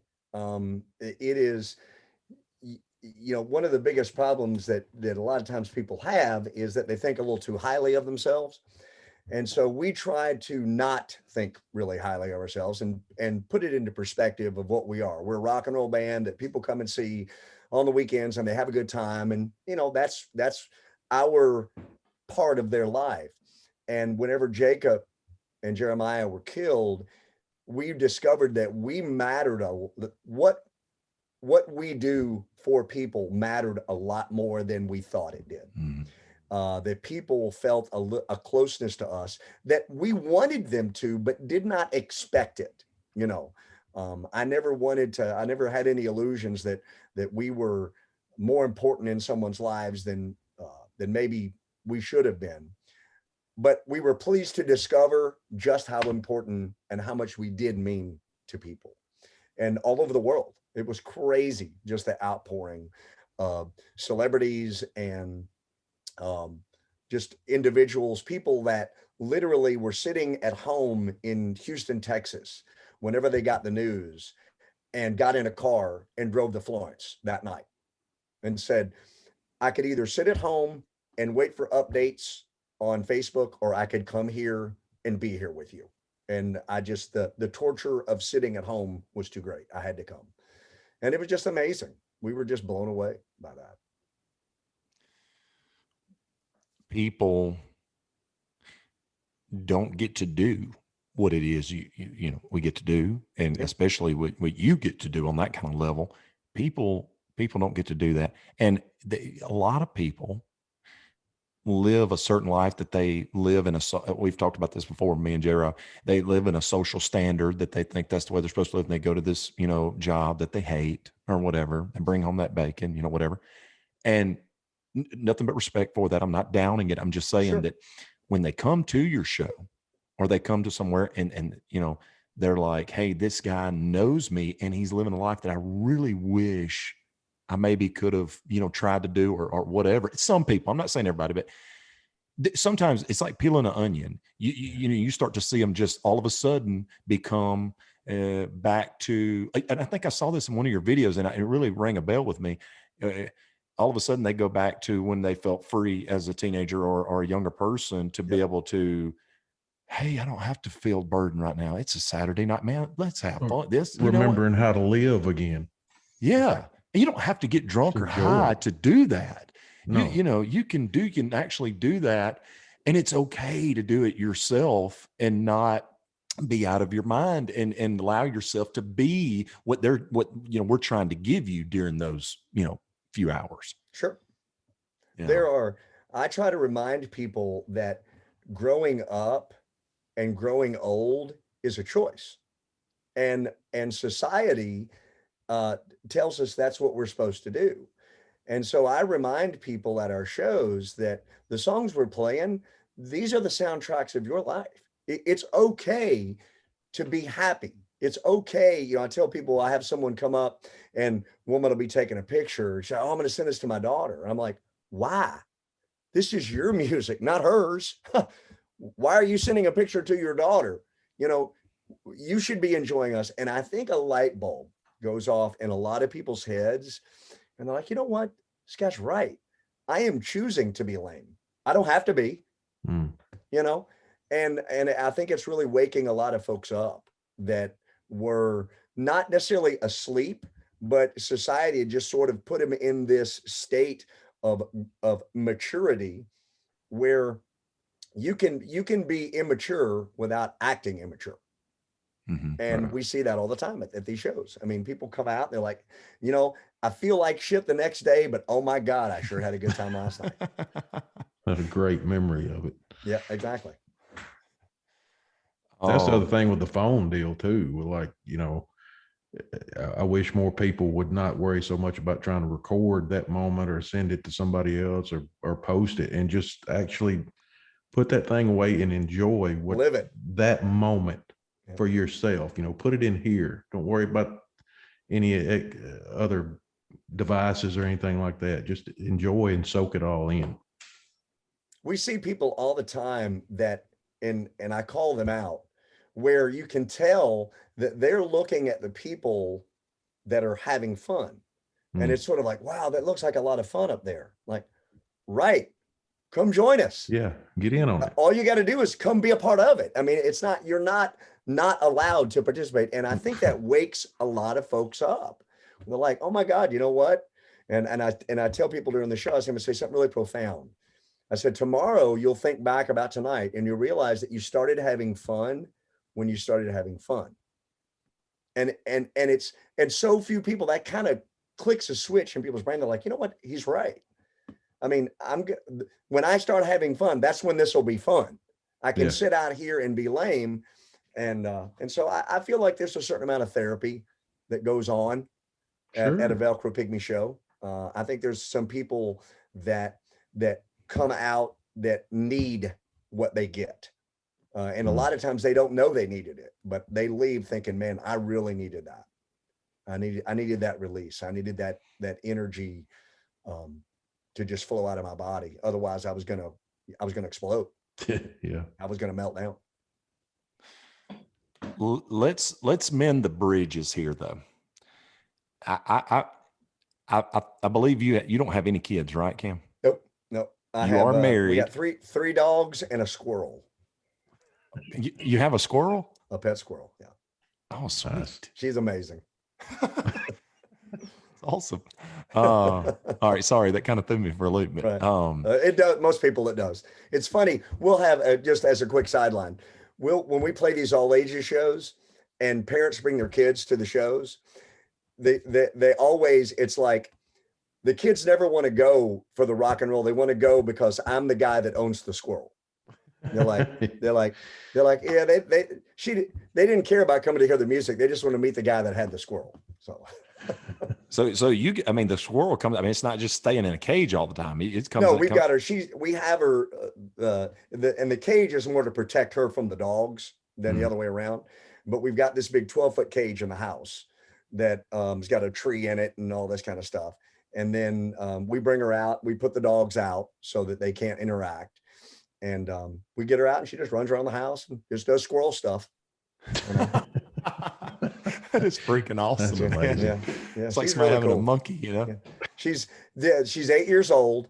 And in the wild, a squirrel's long lifespan is about a year. because they either get killed or kill themselves doing something stupid. But in captivity, it's 20 years. Wow. okay. I had no idea they'd last that long. They're pretty rugged little creatures. There's a fine line. Sometimes in captivity, they do not domesticate. They go crazy. They go wild. And then sometimes they do domesticate. And she's as sweet as can be. You know, she's a squirrel, but she doesn't know that. You know, if we put her outside, she wouldn't know what to do. She'd be like, yeah, where are the nuts? They're in the house. We're all here. Yeah. I don't need to be out here, you know. Wow. That's awesome, man. So a lot of people, I'm sure it's easy for them to say now, you know, because I'm just sitting here thinking and trying to put myself in other people's shoes. I do that a lot too. It's easy to say, because, you know, I've got 3 boys and married, to say, well, you know, it's easy to be that driven. It's easy to do that thing. And it's easy to, you know, when you ain't got that responsibility and you don't have all of that to worry about. Number one, you know, without going too deep with it, how do you, did y'all not want children? No, it just never happened. It just never happened. Gotcha. It wasn't really a want or a not want. It was just sort of if it's gonna, it's gonna, if it's not, it's not. You know, Chris, our drummer, has 2 daughters. And then Max is married they have 2 dogs, our bass player and his wife. Yeah. And then Chase is not married, but lives with his girlfriend. So obviously your wife is very supportive. I mean, she's God. Yeah. Oh my God. Yeah. I met her at Club La Vila. Really? Yeah. Okay. How long have y'all been married? It'll be 15 years this year. Gotcha. Sweet. We, whenever I met her, she was 19 at Club La Vila, and I wanted nothing to do with her whatsoever. And so whenever we wound up, it was 2000 is whenever we actually kind of started dating one another. But she was on the road for 8 years. She traveled on the road for 8 years. She worked for her father's trucking consulting company, and was able to work on the road with me. And you really burn out. Sure. So she got out here, and it was it's so much run and gun. And after 8 years of doing that, she's like, you know what? I think I'd rather just be at home with the dogs, you know, at the house. And so she has developed a pretty outrageous art career where she creates and paints and does a lot of ridiculous stuff that there's only a tiny segment of the population that it would appeal to, but that segment of the population really, really likes it. It's well, I mean, I'll show you a piece right here. Hold on.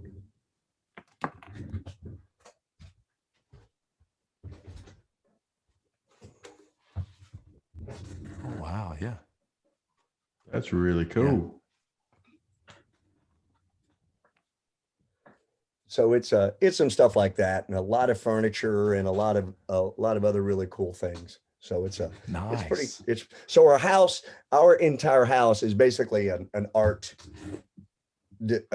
display or a workshop, other than this tiny space here in my office. And you can see by the cabinets in the back that's even arty as well.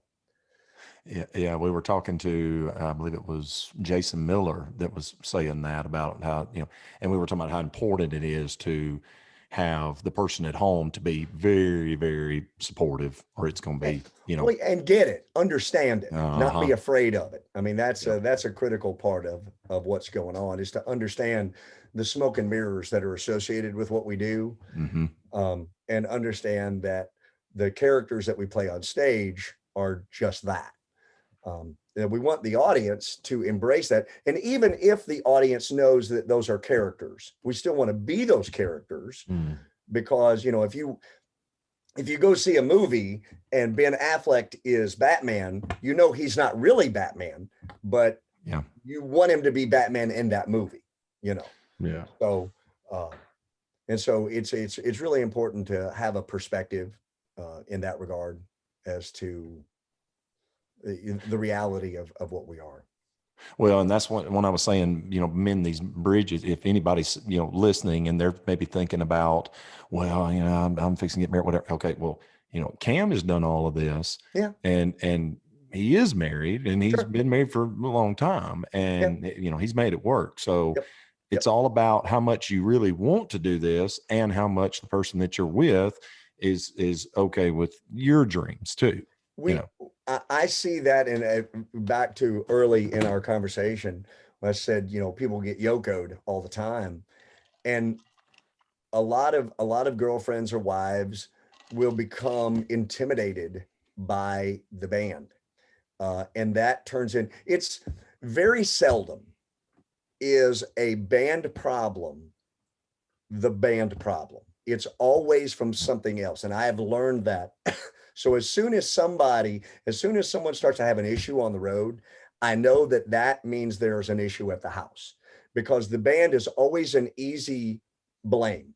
Oh my God, if I wasn't on the road so much, or if I didn't do this or didn't do that, wouldn't. And so it's easy to blame the band for everything. And whenever you dig down a little bit deeper, you realize that ultimately the problem is something that's happening at home, Mhm. that somebody's girlfriend is upset or wife is upset. And we've been really blessed in that those issues have shown up some, but very, very limited, very limited. Because everybody that's coming to the band kind of understands, what they're getting into, and the girlfriends and the girlfriends and wives do as well. Well, again, too, like we were saying before, you guys are treating it as a business, so it's work. It's not, you're not going out there just to party and That's right. make bad choices and screw up. So That is exactly the case. it's Yep. a job that just happens to require being on the road a lot. Yeah, and it's fun. It's a job Right. that's fun. I mean, Sure. I'm sorry that we get to do what we love doing. That, as far as I'm concerned, you put that in the win column. Oh, absolutely. All right, so it's a perfect time now to open this door, now that we've talked about that, because I've got something juicy on this. Now, he may not want to go here. I don't know. But so, all right, Reach and Teach. Yep. It's a business marketing curriculum that Mhm. carries students through every aspect of putting on a musical concert. Mhm. Students do everything from marketing research to promotion and ticket sales to selecting a venue for the concert. And at the end of the program, the Pygmies perform a concert free of charge, and the school keeps the money from the ticket sales as a fundraiser. Yep. Now, tell us about your experience with Reach and Teach so far. Okay. Um, the Reach and Teach concept is something that I had been conceptualizing for probably 20 years, but had no vehicle by which to do it. I recognized early on that in order to have any type of significance, you always had to be growing your audience, because your audience is always going to be outgrowing you. You follow what I'm saying? Mm-hmm. So there's a point where we are viable in a person's life, and we'll see people that we saw in college that now we may see every twice a year, and they come back and they're nostalgic and all that kind of stuff, but they're when they used to be there every weekend. Okay. So the only way to maintain any type of sustainability is to increase that audience. Well, the best way to do that is to get them as young as possible. So how do you do that? Well, do you use the internet? Do you use Facebook? How do you do? Well, there's what the Velcro Pygmies are is a live experience. So there's no better way to bring someone into fandom than them getting to see us perform. So we started doing a lot of all age events, and I really enjoyed those because that's a way to access those kids. Well, strangely enough, I get this email from a teacher in Florence, Alabama. She says, "Hey, my kids want to do a fundraiser.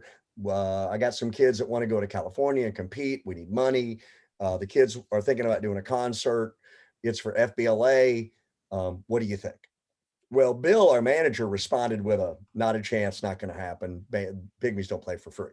Well, fortunately, I have a certain redundancy built into my system to where every email that Bill gets, I get as well. So we can follow up with one another. Well, I got the email as well. I contacted the teacher directly. I said, whoa, yeah, we're doing this. If you've got a situation we're going to get to access a high school full of kids, you bet. I said, but I have this condition. I want the students to do it all. And that was something that the teacher had not considered. She was just, we were just going to come in and play a show. I said, I want the kids to promote it. I want this to be a learning experience for the students. So she's like, oh my God. Okay. Well, let me think about this. So she rushes, puts together a really quick curriculum that was going to be 5 weeks long, where the kids were going to do this. Well, as it starts to happen, we start to recognize this reality that, oh my God, these kids are embracing this. They're loving this.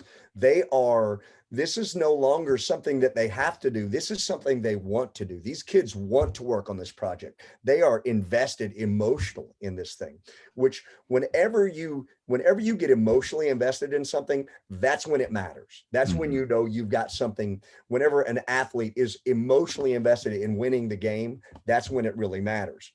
And so typically in school, kids are very seldom emotionally connected to any type of an academic program. Now, athletics is different. So we're seeing these kids emotionally connected. Well, we bring in, set the rig up and everything. The gym fills up. You know, we got 600 kids in this gymnasium, no air conditioning. I mean, it's just crazy. Everybody's freaking out. What's going to happen? Is this going to go bad? Are we going to wind up with a riot on our hands? And literally, until the moment before we went on stage, we didn't know what was going to happen. And we got a bunch of kids that never heard these songs before. You know, are you kidding me? Or so we assumed. Well, we came out and man, it was unbelievable the way these kids responded. And what was cool is that it was completely sincere and fresh. We were looking at people that had never experienced this before. They'd never experienced live music, much less live music being presented the way we were presenting it. So you got these wide-eyed kids that are just like, oh my God. So I'm thinking mission accomplished. Here we go. Now I have just taken, and our fan base has just expanded by 600 people that are young and exactly where we need them to be. So I went to April, the teacher, and I said, hey, look, you know, we got lightning in a bottle here. And I said, this can't be a one-off. This has to be something that continues. And so over the summer, she developed the curriculum. And then we formed a 501c3. And then the following year, we actually launched it as the nonprofit. And then at that point, April taught one more year. And then the nonprofit grew to a level where she was able to quit her job. And now she just works for the nonprofit. And so now Region Teach, it's international. We've been in Canada, not performing, but the program has been in Canada. It's been requested in all 50 states now. And in other foreign countries, we've had requests for it.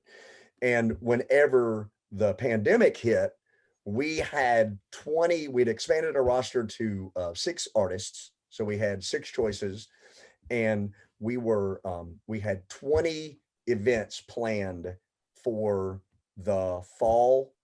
And then we had probably another 20 planned for the spring, concerts that were taking place, the kids had already signed up. They were going through the curriculum. And then the pandemic hit, and boom, all of that got shut down. So over the last year and a half, we've had to readjust and come up with some virtual programs and come up with some ways that we can involve the students that don't include the concert aspect of things. But by doing so, we've expanded even further, because now the virtual program is easy for any school to be involved in. It doesn't require having a band or setting up a stage or any of that sort of stuff. So once we're able to get back into concerts, we have a feeling that it's going to be crazy. We're going to be doing hundreds of them. So has something like this ever been done? We're the only organization like it in the world. That What is a great idea, man. That's with- priceless. We're the only organization in the world that that does this. And what happens is the kids, it's based on 9 weeks curriculum. We encourage them to do it on 13 weeks if they can, because some of the kids are going to embrace other aspects a little bit more. But the kids, they learn not just the logistics of concert promotion, but they learn the marketing aspect of it. They learn team building. They learn problem solving. They learn leadership skills. And so ultimately what happens is at the end of the program, because we're not trying to teach kids how to be concert promoters. We're trying to teach kids how to be adults. To put it, yeah. And Sure. so we have camouflaged all of these life lessons inside of this small business concept. So they go through the curriculum and without even realizing it, they've learned all of these skills that will benefit them for the rest of their life. That's And brilliant. we're seeing kids blossom and embrace this and discover themselves, discover strengths inside of themselves that they didn't even know they had.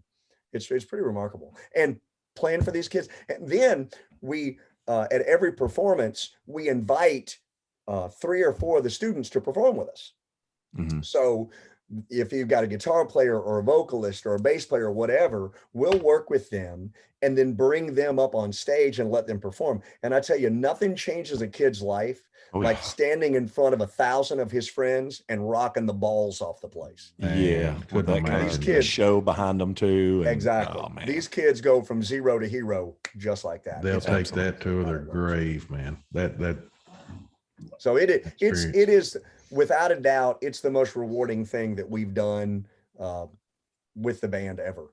I mean, it's really significant because after it's over, we have a big meet and greet. Every kid that wants to meet us and talk to us and get advice from us is welcome to do that. We visit the school during the lead up to the concert where we'll go in and sit down with the kids and talk to them. And so it gives us a lot of opportunity to do some mentoring and to take some of these kids that aren't necessarily the academics or the athletes, they're kind of lost. And it gives them something like, oh my God, this guy with really, really poofed up hair and eye makeup, he's doing what he wants to do with his life. Why can't I do what I want to do with my life? And so Yeah. it gives us a chance to inspire. Shit, I'd love to be a part of something like that, man. I know It's Jay, a great right, that- thing. absolutely. It is. That's It's a great thing. freaking- And by golly, there's no reason why you can't be a part of it. There's no, there's no amount of money that can satisfy those types of feelings, knowing you've changed somebody's life like Yeah, that, and you're right. really, And if you're serious about being a part of it, we can make that happen. Absolutely. heck yeah, Yeah. we would absolutely love that, dude. We can I make mean, that happen. I don't know if you're um, familiar with, you remember Kurt J? He was on The Voice, black country guy. He's one of our artists. Adam Calvert is one of our artists. Krista Jordan is one of our artists. Gotcha. But yeah, I would love it. You would be great at it. You really Yeah. would. You would be an ideal candidate to do this. And let me tell you, it is so unbelievably rewarding to stand up on stage and have those 700 kids Sure. just going crazy. They Sure. just Oh, love yeah. it. And No doubt. and it doesn't matter. It doesn't matter whether they're black, white, green, brown. It doesn't matter No. who they are. The kids love it. They just enjoy being entertained. The Mhm. only people that are ever skeptical about it are the grown-ups. Other parents. All right. It's always the teacher like, oh, I don't know if our kids are going to enjoy this. I'm like, Yeah. trust me, they are going to enjoy it. And at the end of it, like, yep, they did. You were right. Well, on top of all the great things that you're talking about that you're doing for the kids there and the things they're learning about it, also you've got a new generation of fans coming up. That's too. right. Like There is bonus. nobody loses in this at all. No. There's no losing. Whenever the pandemic hit, we were in discussions with a lot of high level sponsorships. And because a lot of people recognize, oh my God, I want a piece of this. Holy cow. I mean, here we are, I've got 12 weeks because schools are marketing free zones. If you'll notice, if you ever go to school, you don't see like Coca-Cola posters on Sure. the wall Yeah. because they're not allowed. But Coke can sponsor events like the football team and things like that. Correct. Well, what we've done is we've created a a way that these sponsors can be involved in the school at a really high level for 12 to 13 weeks, not to mention the actual concert day. And that is something that's really appealing to them because they're like, oh my God, this is a way for us to get into the schools. But with all of the hysteria that surrounded what's going on over the last year, obviously nobody's going to school, much less letting guys in rock bands come into the school. Yeah.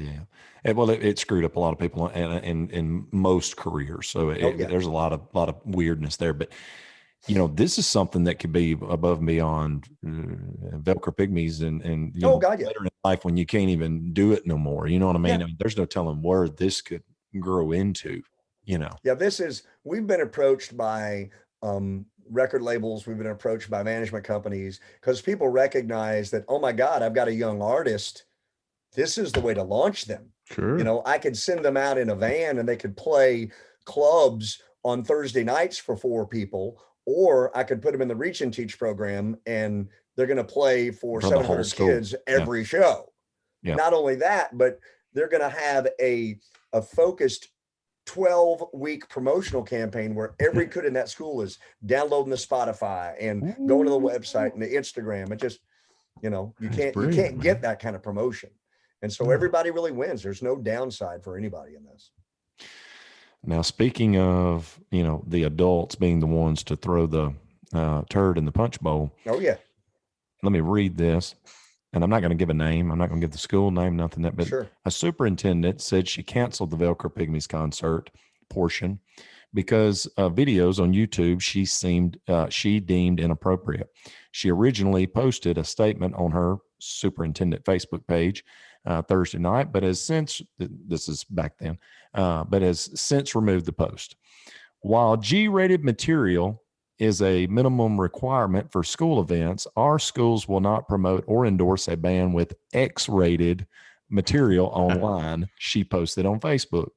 I'm aware that the program involves G-rated material during the school concert. However, the problem lies with the online content when a search is conducted, which is the first thing most students do when they hear of something new to them.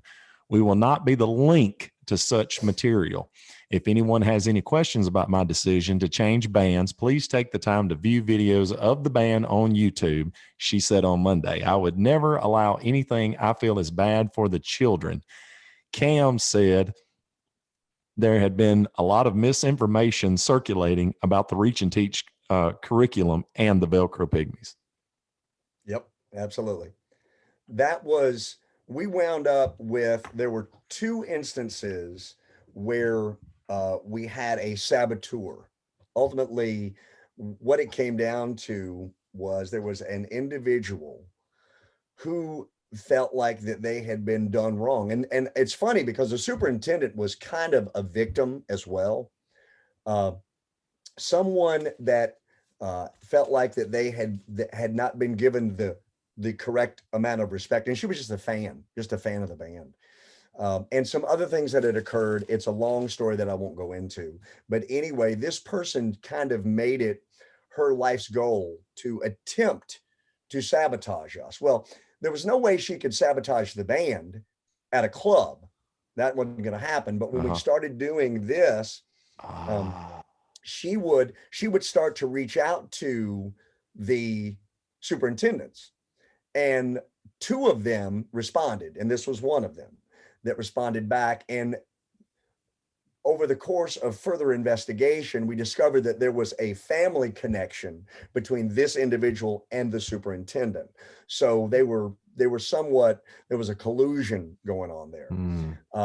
And it was funny because whenever this went down, April and I both said, okay, let us come and meet with you. To this day, the superintendent has never spoken to me or April, either one.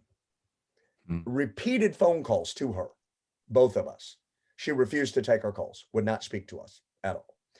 We offered to come there and meet with her and the parents that had a problem with it.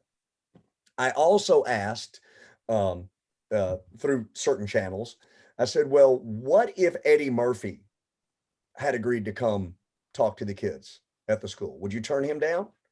What if Donald Trump? What if Bill Clinton? Do Already know internet where you're searches on going. them. Yeah. Yeah. I Do already know some where you're internet going. searches on them. Okay. Yeah. And so there was a lot of, it didn't make any sense because that was a straw man. Like, oh my God, I did a search on the internet and I found something from 10 years ago Or of the whatever. Yeah. Velcro Pygmies performing a song called Pussy Whip. Well, And- but hey, you didn't got to go back like that, because here's the thing.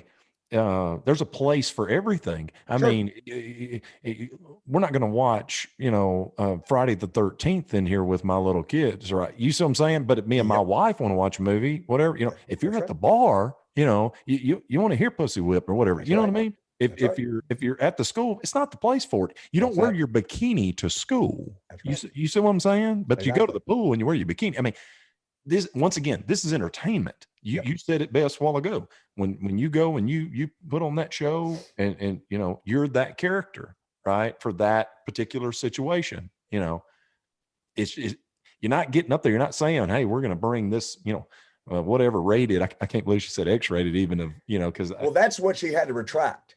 She had to retract that statement because because there is nothing. Because if we're trying to be politically correct, that's kind of extreme.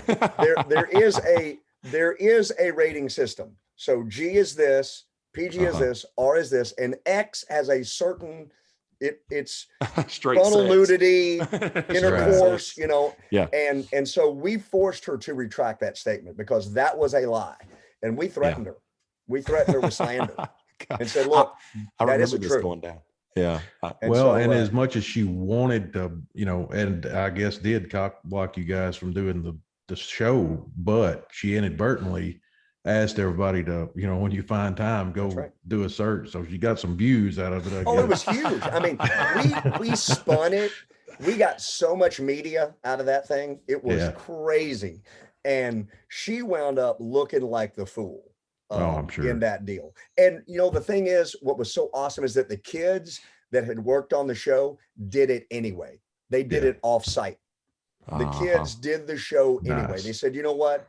And we had the media there and they got coverage on TV for the fact that they were doing it anyway because they worked hard. The parents came on and said, we support this program. We support this band. This is ridiculous, what they're doing, the way they're doing this to these kids. So in the end, it really worked out great for us and for the program. And she's the one that wound up looking like a totally imbecile on the deal. That's another thing I love about you guys that I've noticed over the years. You always embraced the hate too. Yes. Look, love dude, and we got some of that kind of stuff, on different forums and stuff or whatever. And it embarrassed me so much, I'm scared to death. Didn't want anybody to know about it. Whatever. But I mean, you guys always just put it out, and I think it really made people, once again, just like at a show, say you got a hater or whatever. Well, if you, just all of a sudden, you say something and you make it known, whatever you think they're probably thinking, everybody's just like, God, I love this guy, and it's the same way with the social media over those years. We embrace it, every bit of it. I embrace it and I provoke it. I do it. I trigger it.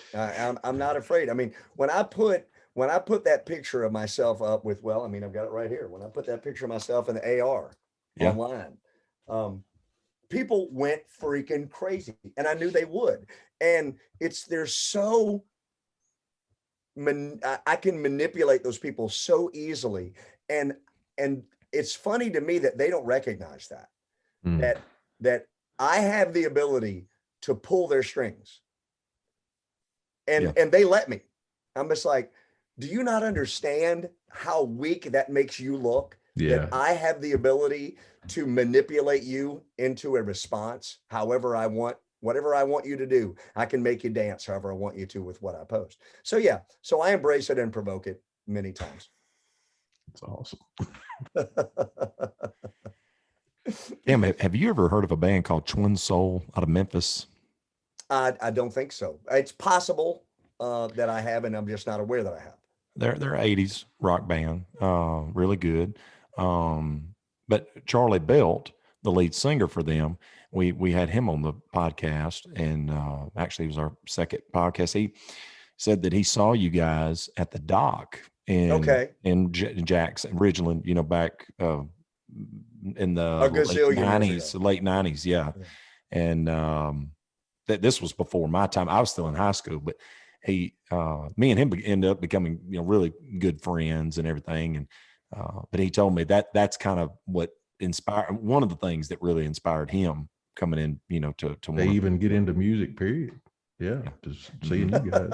Well, Wow. what made I it feel go sorry over about the that. top though was him showing up at a Gabby Johnson concert. Well, And that's him and right. Juno became real close friends, and he showed him a lot of guitar, and they actually play a lot together. You remember Gabby Johnson, I'm Yeah, sure. right. Yeah. So, and they actually have another little band together now. Him and Juno and Donnie, who was the drummer for Gabby Johnson. But I was just thinking about that. But he Well, he I remembered. love the idea that on some level we are able to not just inspire young musicians, but give them courage. Because I want people to be able to say, you know what, the guy from the Pygmies, whether they know me or not, if I'm the guy from the Pygmies or I'm Cam or whatever they know me, he gets away with it. Maybe I could too. And hopefully that gives them some courage to speak out and be what they are. I don't want them to be what I am. That doesn't make any sense. I would never in a million years try to suggest that someone try to be another Velcro Pygmies. There's already one of those out there. We don't need another one, but take what you are and maximize it and exploit what you are to the millionth level. And don't be afraid of it. I tell young guys all the time, your insecurities are what is killing you. As soon as you can overcome those insecurities and you don't care what the heckler says, because you're good. It's okay to know you're good. And a lot of guys, they won't accept that. Know you're good and know that this asshole out here he has a problem with you because you're better than he is. Not necessarily a better singer, but you're better at what you do than what he is at what he does. And embrace the hate. Nobody will ever be a better version of you than you can be. I mean, right. You're right. You need to amp that times 10. Exactly. You got to amp it up. So you are the only you are that exists. You're the most unique thing on the planet. I tell these kids at Reach and Teach all the time, and a lot of them don't think about that. I said, there is no person in this room more unique than you are. That means everybody in this room is the most unique person in the entire world. That's kind of mind-blowing for a minute when you think about it. Oh my God, I'm the only thing like me. And yet we oftentimes discount that. We're like, oh, I mean, that is your biggest advantage in life, is your uniqueness. Well, it's unfair to there's too much comparison, going on with wanting to be like that guy or thinking this guy's better or whatever, girl, whatever's going on. Just like you say, accept how unique and special and good you are and run with that. And utilize, if you see someone with a strength that you admire, figure out how to bring that strength into what you are and make you a magnified version, the most magnified version you can possibly be. And a lot of people don't do that. And so I hope that our over the topness does give people courage and inspiration to be that as well. There was something we skipped over, and I'm also friends with Rick Martin. Yeah, from Tragically White, of course. And I remember you guys doing a little stint with them. Sure. And the Badass Brass you guys done a few years, I think, maybe with or a couple of years or something. I can't remember, but what was your experience with those two situations? Well, the Tragically White, those guys were just dominating Arkansas, just a great band. And Alan Hash, the guitar player who died the same year that Jacob did. Alan Hash was unlike any other person I'd ever met. I'd never met him. Okay. So we are headed to play in Arkansas in Fort Smith, one of our favorite gigs. Chris and everybody but me broke down in Holly Springs, which I'm sure you're familiar with where Holly Springs is. Okay. So they broke down in Holly Springs. I am already in Arkansas. We are supposed to open for a band called shit. I don't even know what they're, it doesn't matter what they're called.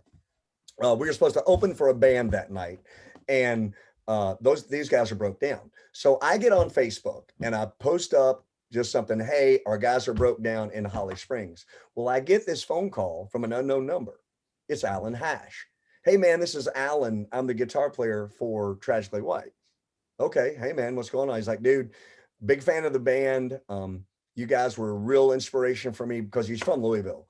A real inspiration for me in Louisville. I used to come see at Phoenix all the time. And I feel like that I owe you, so I'm gonna go get your guys. What? He's like, yeah, I'm gonna go get them right now. I'm like, well, where are you?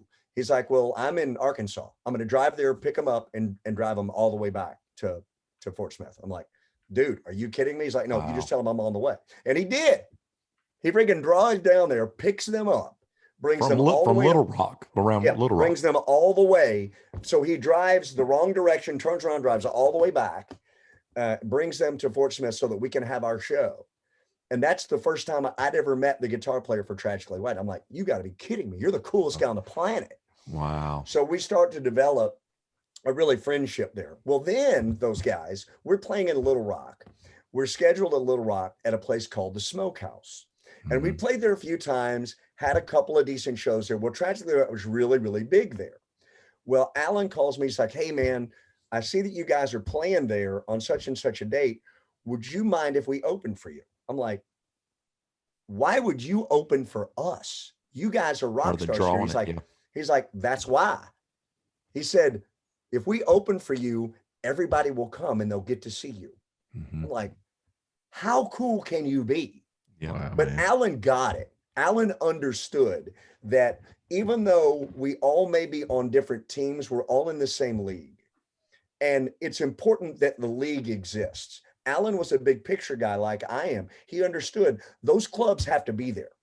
And if there's anything that he can do to help take a band like the Velcro Pygmies become a viable entity in that room, he was going to do that.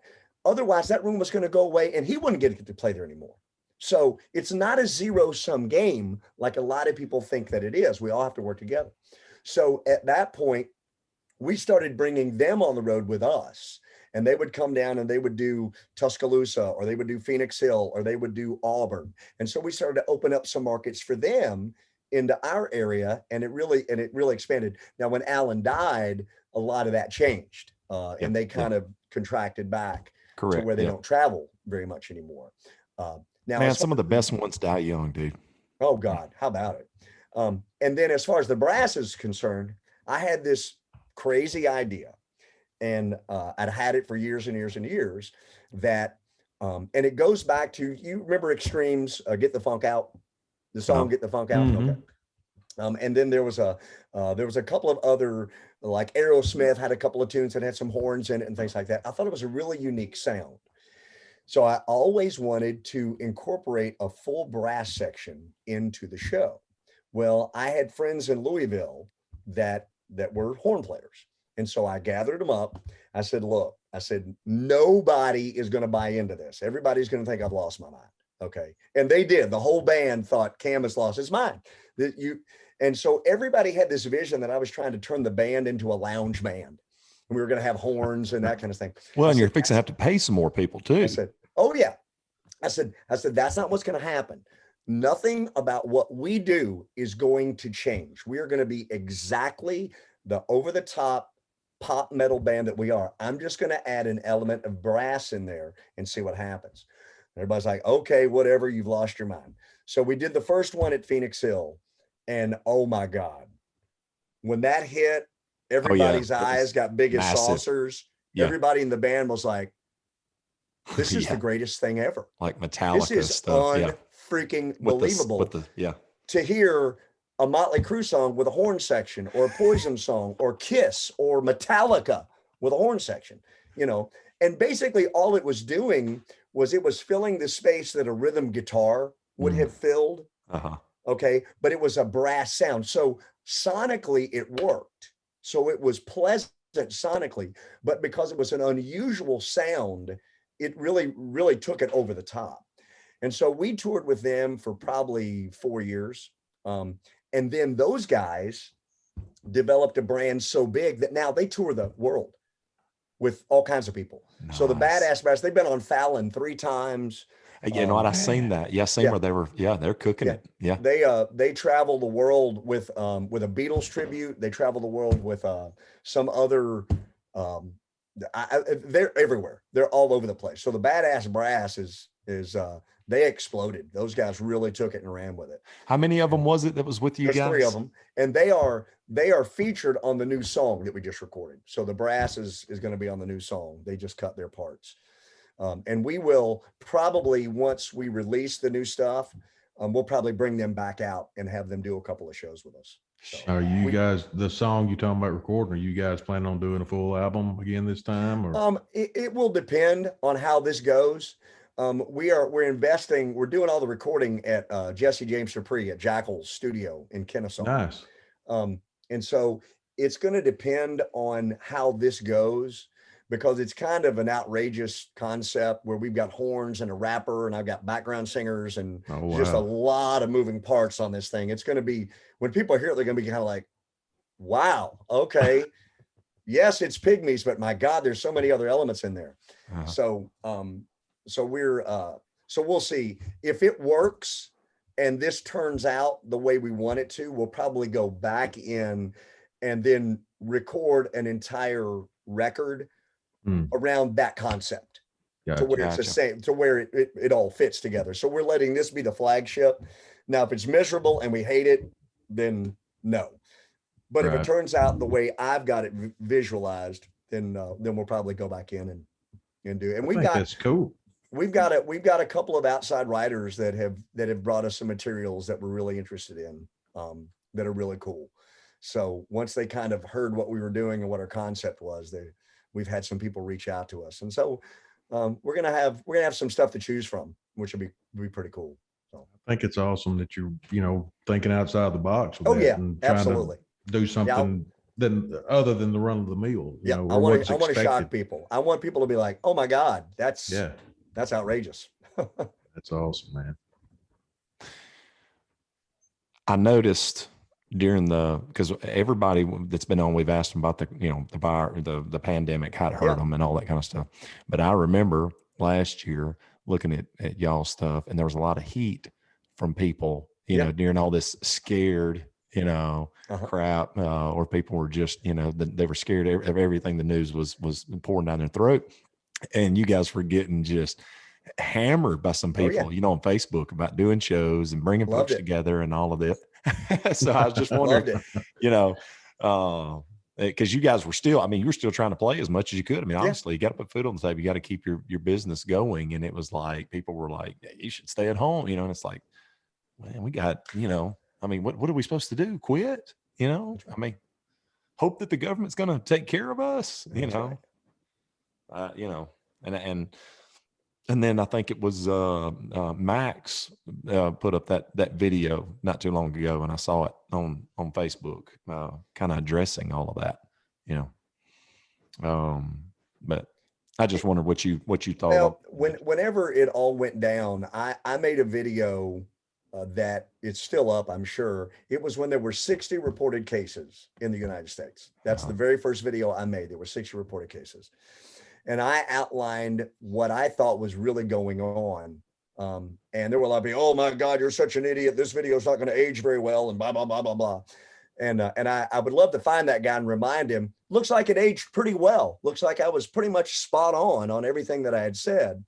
And there were a lot of fellow musicians that really attacked me. Attacked me a lot, that are now having to eat their words. And I'm not saying that in a gloating way.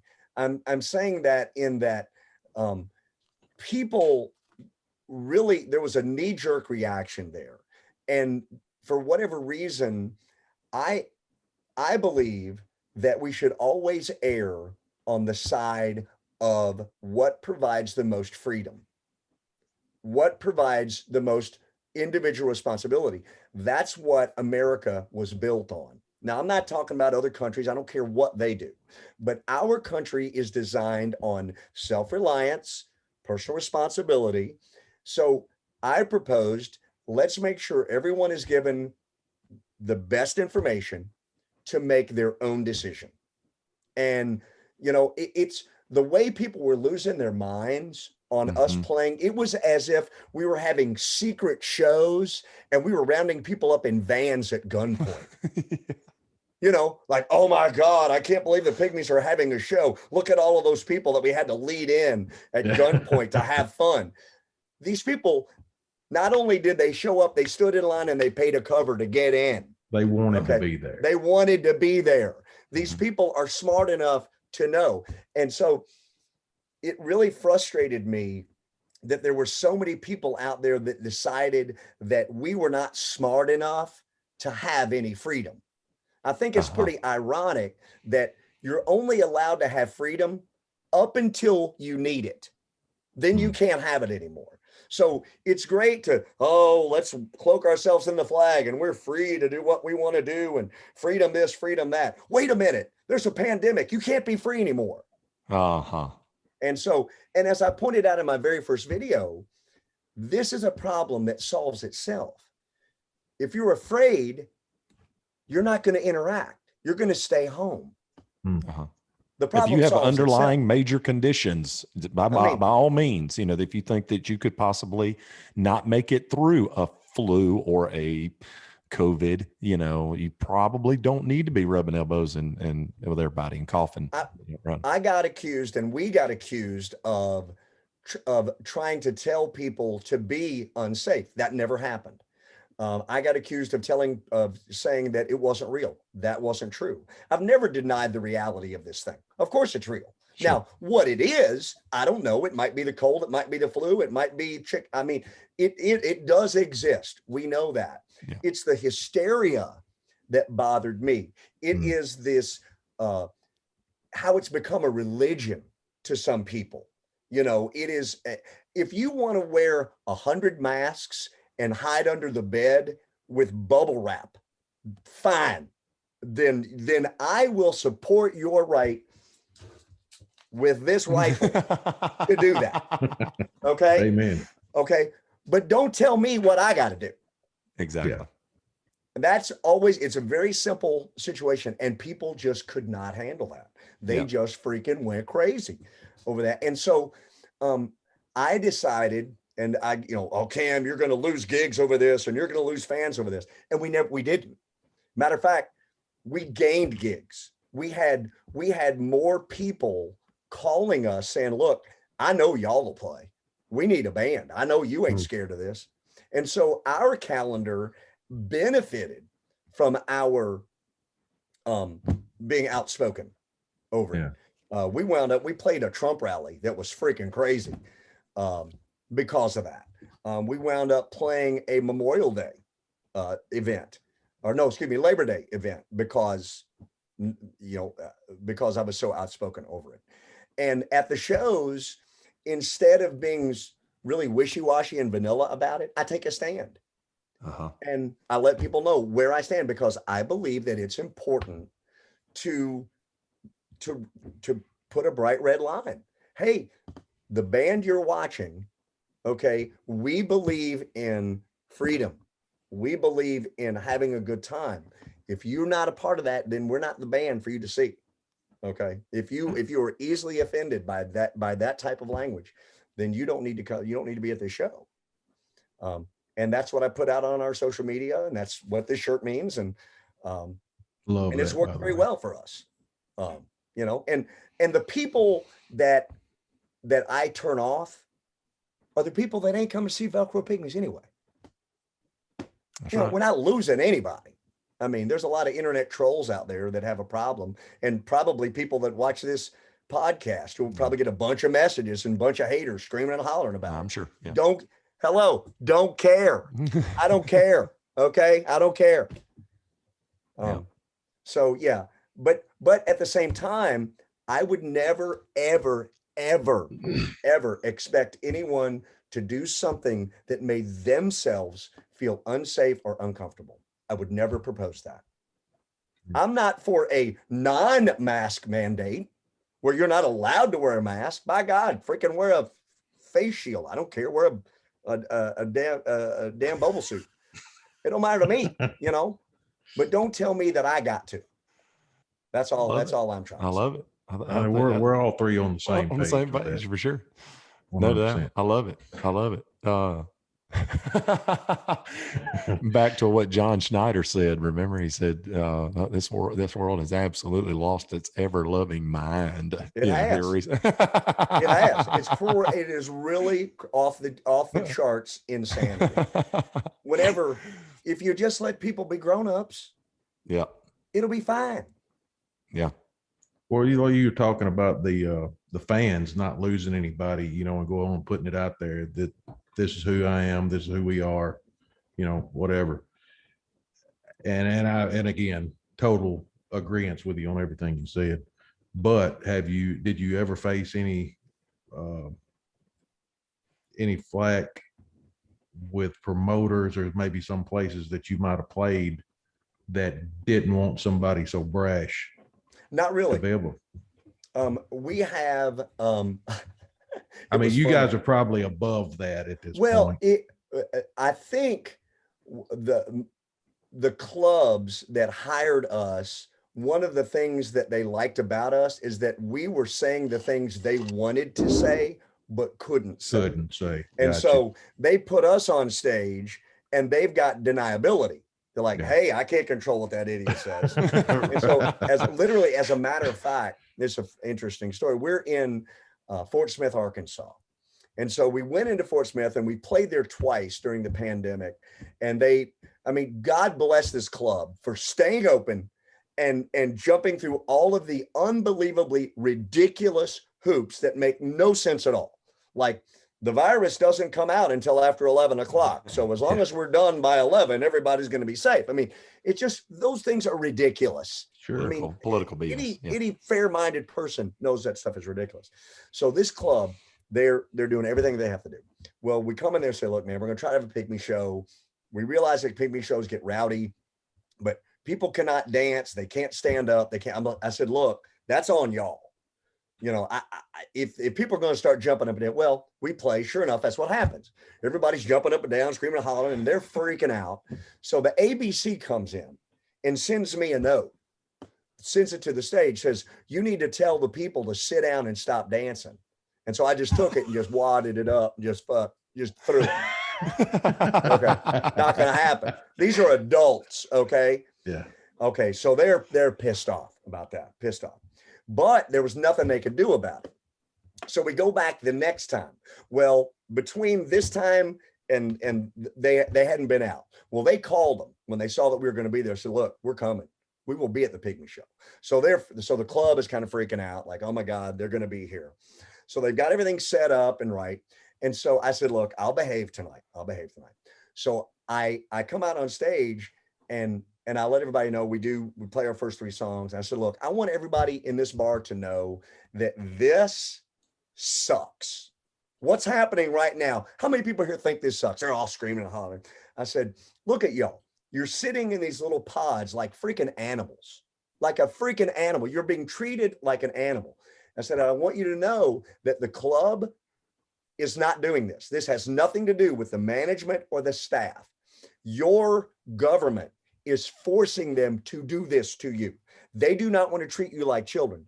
Well, the ABC comes in and I am just ranting and raving. And I said, look, what you need to do is whenever elections come around, you show them what it feels like to be hungry and you put them out of work and their heads are about to freaking explode, but there was nothing they could do because I can say anything I want to do.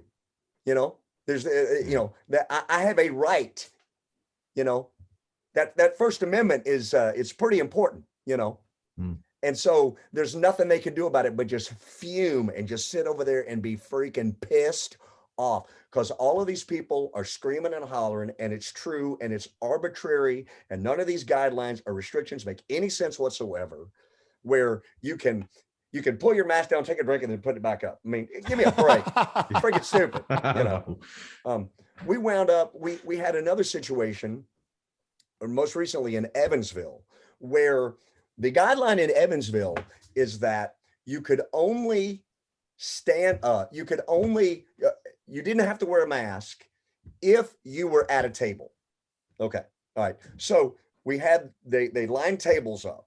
So they got people that are standing at their table they didn't have a mask on. So there's a person standing behind the person at the table, and the security's walking around making them put masks on. The guy's like, dude, I'm standing right behind this person with no mask on. But because they're standing next to a table, somehow the virus knows I can't get on these people because they're near tables. It's like so touching arbitrary base. and You're freaking safe. ridiculous. But yeah, so to answer your question, I think a lot of people know that the Pygmies are going to be outspoken and that I'm going to churn it up and say the things that they're not allowed to say. Right. Because the ABC can't go to the club we played in Arkansas and say, we're going to take away your liquor license because the loudmouth lead singer was saying mean things to us. They can't do that. Yeah. But the other way, they could potentially do it. And so I think they enjoy that that we get to say what we want to say, and they don't have to say it. Oh, I got great respect for it. I think it's great that you do, you know. No doubt. It is the greatest freedom that we have, because it's the only way that, you know, this whole idea about hate speech or saying things that hurt people's feelings. So what? Yeah. It's more important to be able to say what you want to say than it is to spare somebody's feelings. If your feelings are being hurt, just turn it off. Just turn it off. Stop listening. Man. Yeah. Stop listening. Well, that's like the, our deal, the Dukes of Country that we got going on and fixing to really get going. That we just, we're trying to keep from showing on the video screens and stuff, the General Lee and the top, the rebel flag on top. Yeah, which, how ridiculous is that? I mean, come on. Really? It's ridiculous. I mean, well, a lot of the casinos and stuff, we kind of just wonder, I mean, I don't know, but it's absolutely ridiculous that we have to. It's ridiculous, but it's one of those things where it's like, it's not worth the fight. Right. Yeah. It's ridiculous, but it's like, you know what? I'm not going to go to the mat over this, but it is total ridiculousness. That ain't hurting nobody. No. Yeah. Nobody even cares, for crying out loud. I mean, you got people tearing down statues of people they don't even know who they were. Yeah.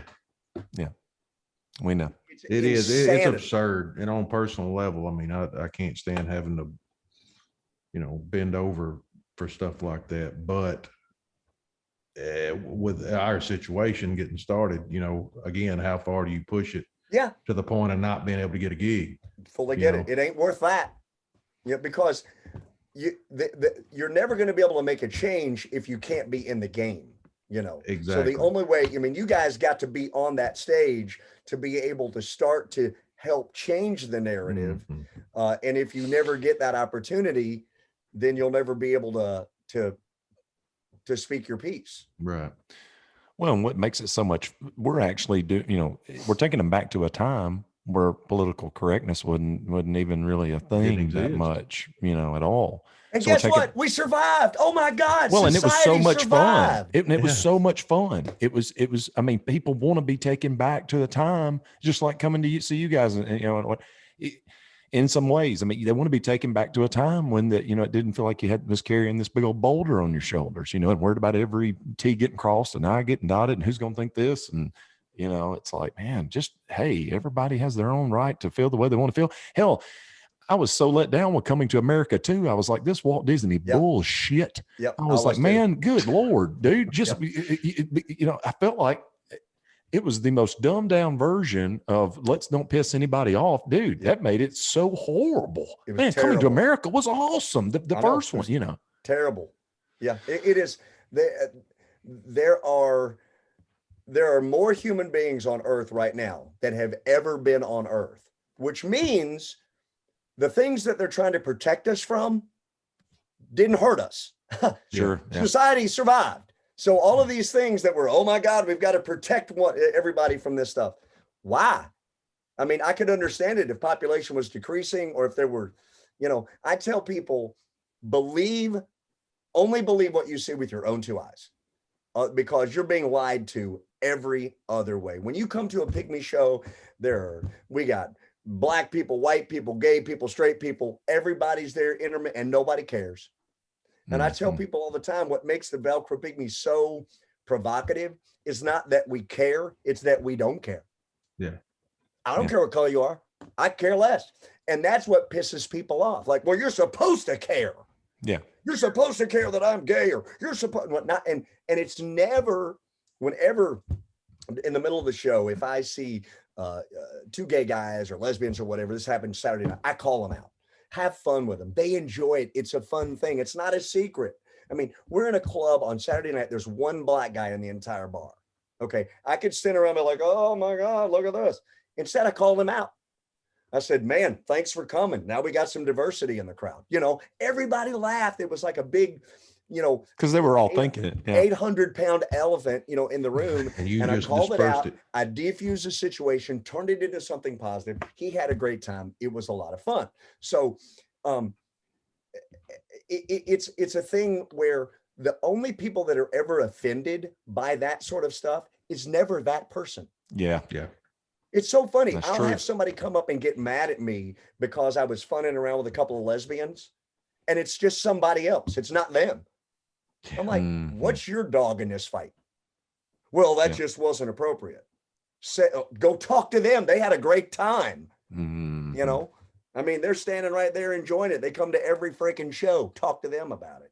So the only people that seem to have problems are these virtue signalers, you know, who they're out there, they're fighting for society. It's ridiculous. They think they know better than what is reality. They think you know, I know a better way than what is God made. Right. Yeah, I know how you need to live your life. Correct. I know better than you do. I know more about how you need to live than you know how you need to live. I'm smarter than you. That just doesn't work in America. That's the problem with socialism in America, is that the American spirit won't let that happen. It's if we were machines, maybe, but we're not machines, and we have ambition, and there are things that we're not all the same. And it's not Americans. Some people like to drive Priuses and some people like to drive big jacked up trucks. Just how it is, you know? Exactly. And the American spirit is it is something that it would be really difficult to destroy, even as hard as some people are trying to do it. I've just got a few more things, and real quick. These will be quick. We've been going a long time, and dude, this has been freaking awesome. Wonderful. This has been awesome. It's fun. It is. What would he be doing if he never would have done the Velcro Pygmies? He said, man, I see that guy being in like politics or something. But I'm sure you've thought about an alternate universe, you know, and with yourself. And what if, you know, or if you want to say what would you do, and you know, if this, you know, one day ends or whatever you want to call it quits on this, you know, what my transition from this, I think, would be, the natural transition would be to move into the reach and teach thing. Yeah, sure. But from the standpoint of artist development, I would really enjoy that. And one of the coolest things that I had the ability to do was work with and actually develop bands from scratch. Take some bands like Your Girlfriend, Loxley, work with bands like Throne of Eden, Common Rarity, some bands that were young that I felt like had the potential to get past that, to move past that first 5 years where you make all those mistakes. And so if I could take those bands and say, look, we're going to jump over that and get you into a position where you can actually hit the ground running a lot faster. I think I would really, really like doing that. Now, had I never done this, when I went to UK, I was studying communications. So my intentions was to be some type of either television or radio personality. I can see that's what I was looking to do. And I went and interned at a radio station there, and some really, really good advice that the program director gave me. He said, Cam, why are you going to college? He said, well, first he said, what do you want to be? I said, well, I'd like to be a a personality, an on-air personality. He said, well, why are you going to school? I said, well, because that's what you're supposed to do. You go to school. And he's like, well, he said, let me give you a scenario here. He's like, you could come to work for me today and work for 4 years, or let's say work for 2 years. And in 2 years, you'd be on the air. So during that 2 years, you'd be scrubbing the floors and getting coffee. But within 2 years, you'd be on the air. Or you could go to college for 4 years, come to work for me, work for 2 years, scrubbing the floors, getting coffee, and then be on the air. So would you rather be on the air in 2 years or 6 years? He's like, because going to school is not going to make you a better on-air personality. The only thing that's going to make you a better on-air personality is to do it. And experience. Learning about FM and AM and the history of telecommunications ain't going to do that. So I would do that. And then I have a huge interest in construction. Strangely enough, a lot of people would find that might be news. That might be breaking news. But before I put the band together, I built houses. And in Louisville, Kentucky, myself and a friend whose father was a big time developer in Louisville, we built houses, $1 million houses. And Nice. it was something that I really, really had a passion for, really enjoyed doing that. So I would probably be either in the personality business or in the construction business. Got that in common. That's been a family business of mine. My dad, I love it. uncles, all my And family, I my think that- grandfather. I think as a musician, it's just the creativeness, taking something, a pile of 2x4s and turning them into something. I think that it's not that big of a leap between that and creating music. Yeah, it's creative. It's all a the same. creative Yeah. thing, making something out of nothing. So I get it. So for Mark Scott, I'd either be in the construction business or a radio personality, and then moving forward. And as I see my life transitioning, I would probably move into the artist development side of things, using the Reach and Teach platform as a way to develop artists and then put them into the market. So Nice. Yeah. Love it. And I see that too. All right. So US and Jason Miller, I just distinctively remember some of these conversations, them talking about like the Neshoba County Fair on the main stage being their biggest shows, Right. Then again, I hate to say that, because I remember Jason talking about some other shows and some festivals when the Cross and Dixon thing was going on. But what would you say is the biggest show that you've ever done? The biggest show we ever played, and the most miserable show the same show, was infield at Kentucky Derby, 100,000 people. Wow. And it was miserable, unbelievably miserable. We played with, we did it twice. One year we did it with Cheap Trick, and one year we did it with the Smithereens. And it was, you get there at 6 o'clock in the morning to load in, get set up. And that's easy. It's awesome. You're in there, you set up. Well, we also played Derby night. So this was during the day of the Kentucky Derby. Well, we're done. The show is over at the infield at 4:30, right before the Derby runs. Well, you can't get out.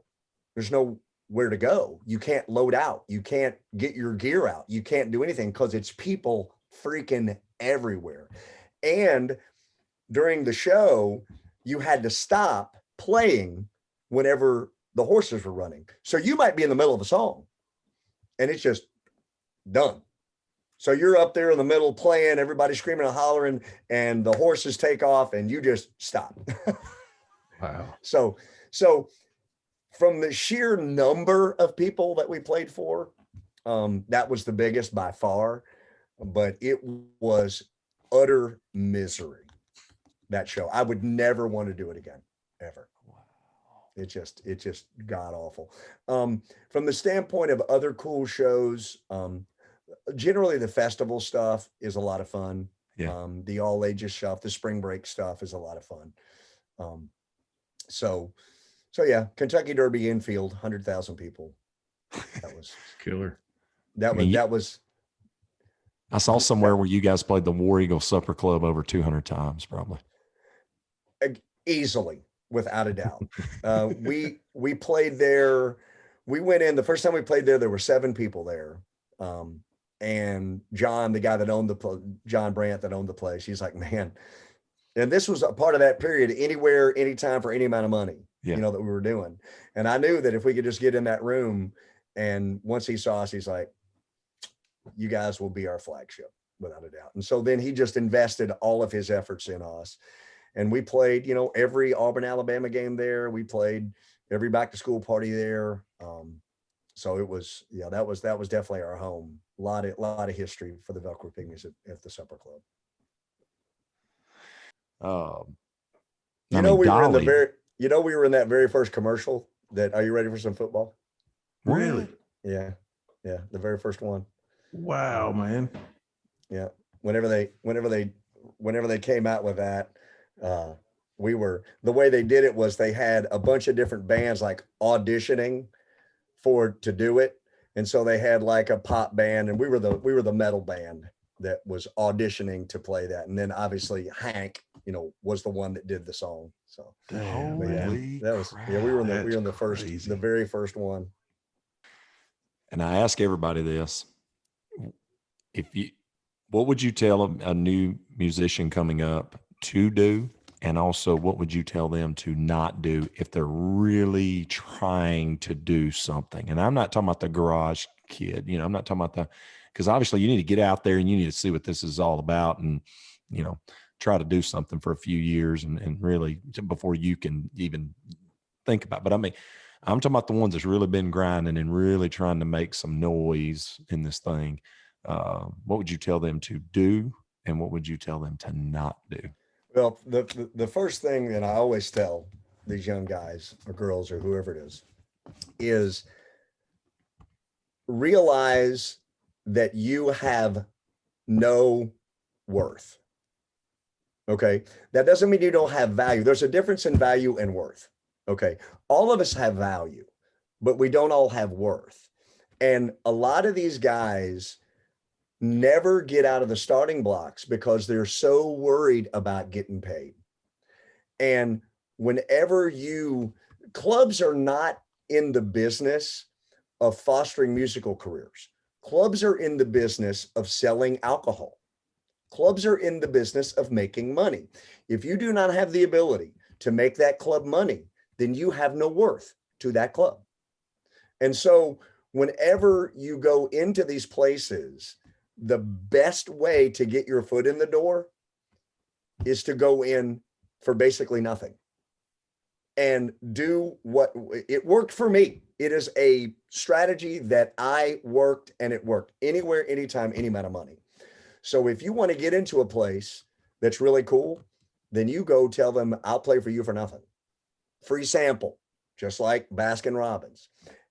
And if you're not willing to do it for nothing, then you don't believe in your product enough. If your product is as good as you're telling me that it is, you'd be willing to play for free because you know it's going to be so good that they've got to have you back. And the next time they have you back, they know it ain't going to be free. Mm-hmm. So that's what I would tell people to do. First of all, recognize, and it's not an insult, it's a reality. Recognize that you have no worth. As far as what not to do, don't be an asshole. People, I see this all the time, and I see it from veterans all the time, that the people at those venues, the talent buyers, the bartenders, the bar backs, the servers, the managers, I see people disrespect them all the time without even realizing it. And I've never, ever understood that, because those people are the ones that can make and break you. And it's really easy. And I have seen so many careers get torpedoed by somebody being an unnecessary asshole to the bartender or to a server, that there's no upside to that whatsoever. I've heard of musicians literally telling the bartenders that the bartenders ought to be tipping the band. Maybe that's true, but you don't tell anybody that. You don't say that. You don't express that to a bartender who just busted their ass. and say, well, yeah, you ought to be tipping me because I brought everybody in here. You don't say that sort of stuff. So don't be an asshole. And I know that for a lot of people, that's difficult. It's hard to do. I know that there's a lot of people that are, just chronic assholes, and they don't. And then one other thing that I would say definitely do is every person you meet is an opportunity. So everybody that I meet is in my phone. Everybody. Yeah. And I mean, I got tow truck drivers from Arkansas that I will never call again, but they're in that phone. I got them right here, just in case. Do the little things, like if you meet somebody at a show and you take a picture, put that person's name on the picture and save it in your phone, so that the next time you're at that club and that person shows up, you can say, "What's up, Johnny? How the hell did you know who I was?" Well, there's ways that you can cheat and really make people feel special. So networking is incredibly important, and with everybody, because you never know who's going to become somebody. We ran into somebody the other night at a show, saw us in Starkville when he was a freshman in college. Now he is a lead spine surgeon in Atlanta. And he's like, dude, anything you ever need, I got you. Wow. I would have never known. I mean, you never know. Yeah. You never know. And so grow your network, because everybody needs to be a part of it. And because you never know who's going to become. We're running into things now where, because the band has been around for 1,000 years, that the people that we saw in college are now the CEOs of their companies.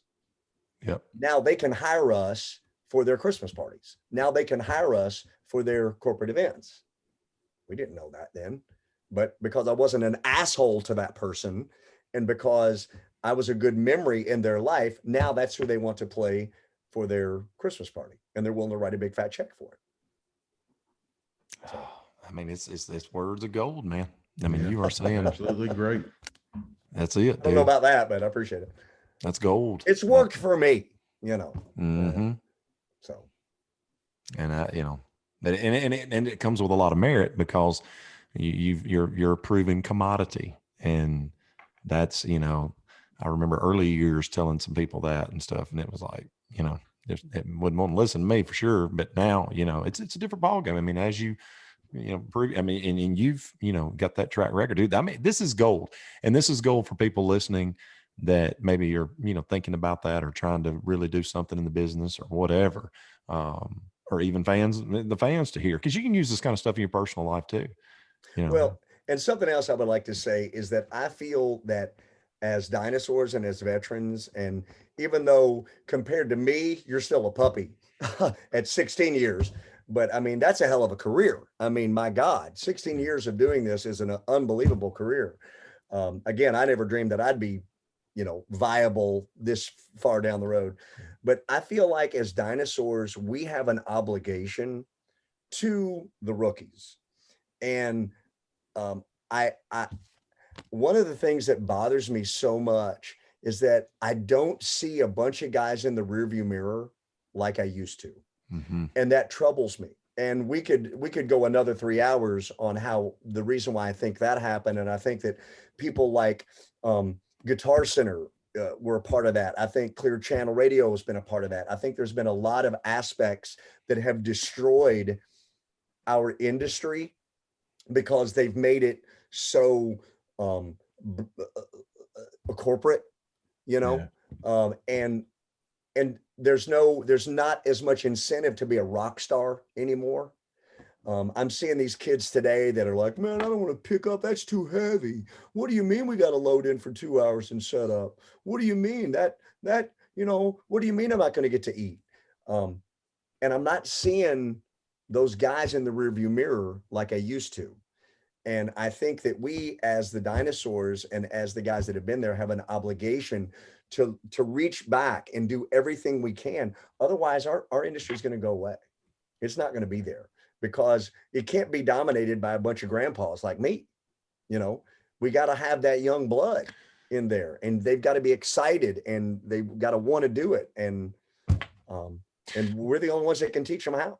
Well, I mean, we're watching it, but for different reasons. We're watching it happen to some sports that we never thought we'd ever see it. I mean, you look at NASCAR. I remember, of course, it's political correctness is what is killing a lot of that. But I remember, NASCAR going when Dale Earnhardt was alive many years, and the stands just be slammed. And now you can't. They've taken stands down at Daytona and Talladega because people just don't go. You're right. And but I'm sorry that's kind of a different reason, but it's also, I mean, it's the same thing though. Yeah, exactly. So, and I mean, we could go on, and maybe we'll have another session where we can get on and chat about that sort of stuff. But I'd love it. I don't know much, but I know enough to maybe help people avoid some of the obstacles that go along with wanting to do this, Well, man, you've obviously have been, and continue to crush it. So, I mean, well, as Chris, our drummer, and I say, we have nothing to fall back on, and that's a pretty good motivator. I understand. Well, we definitely got some serious respect for you, man. I mean, I appreciate that.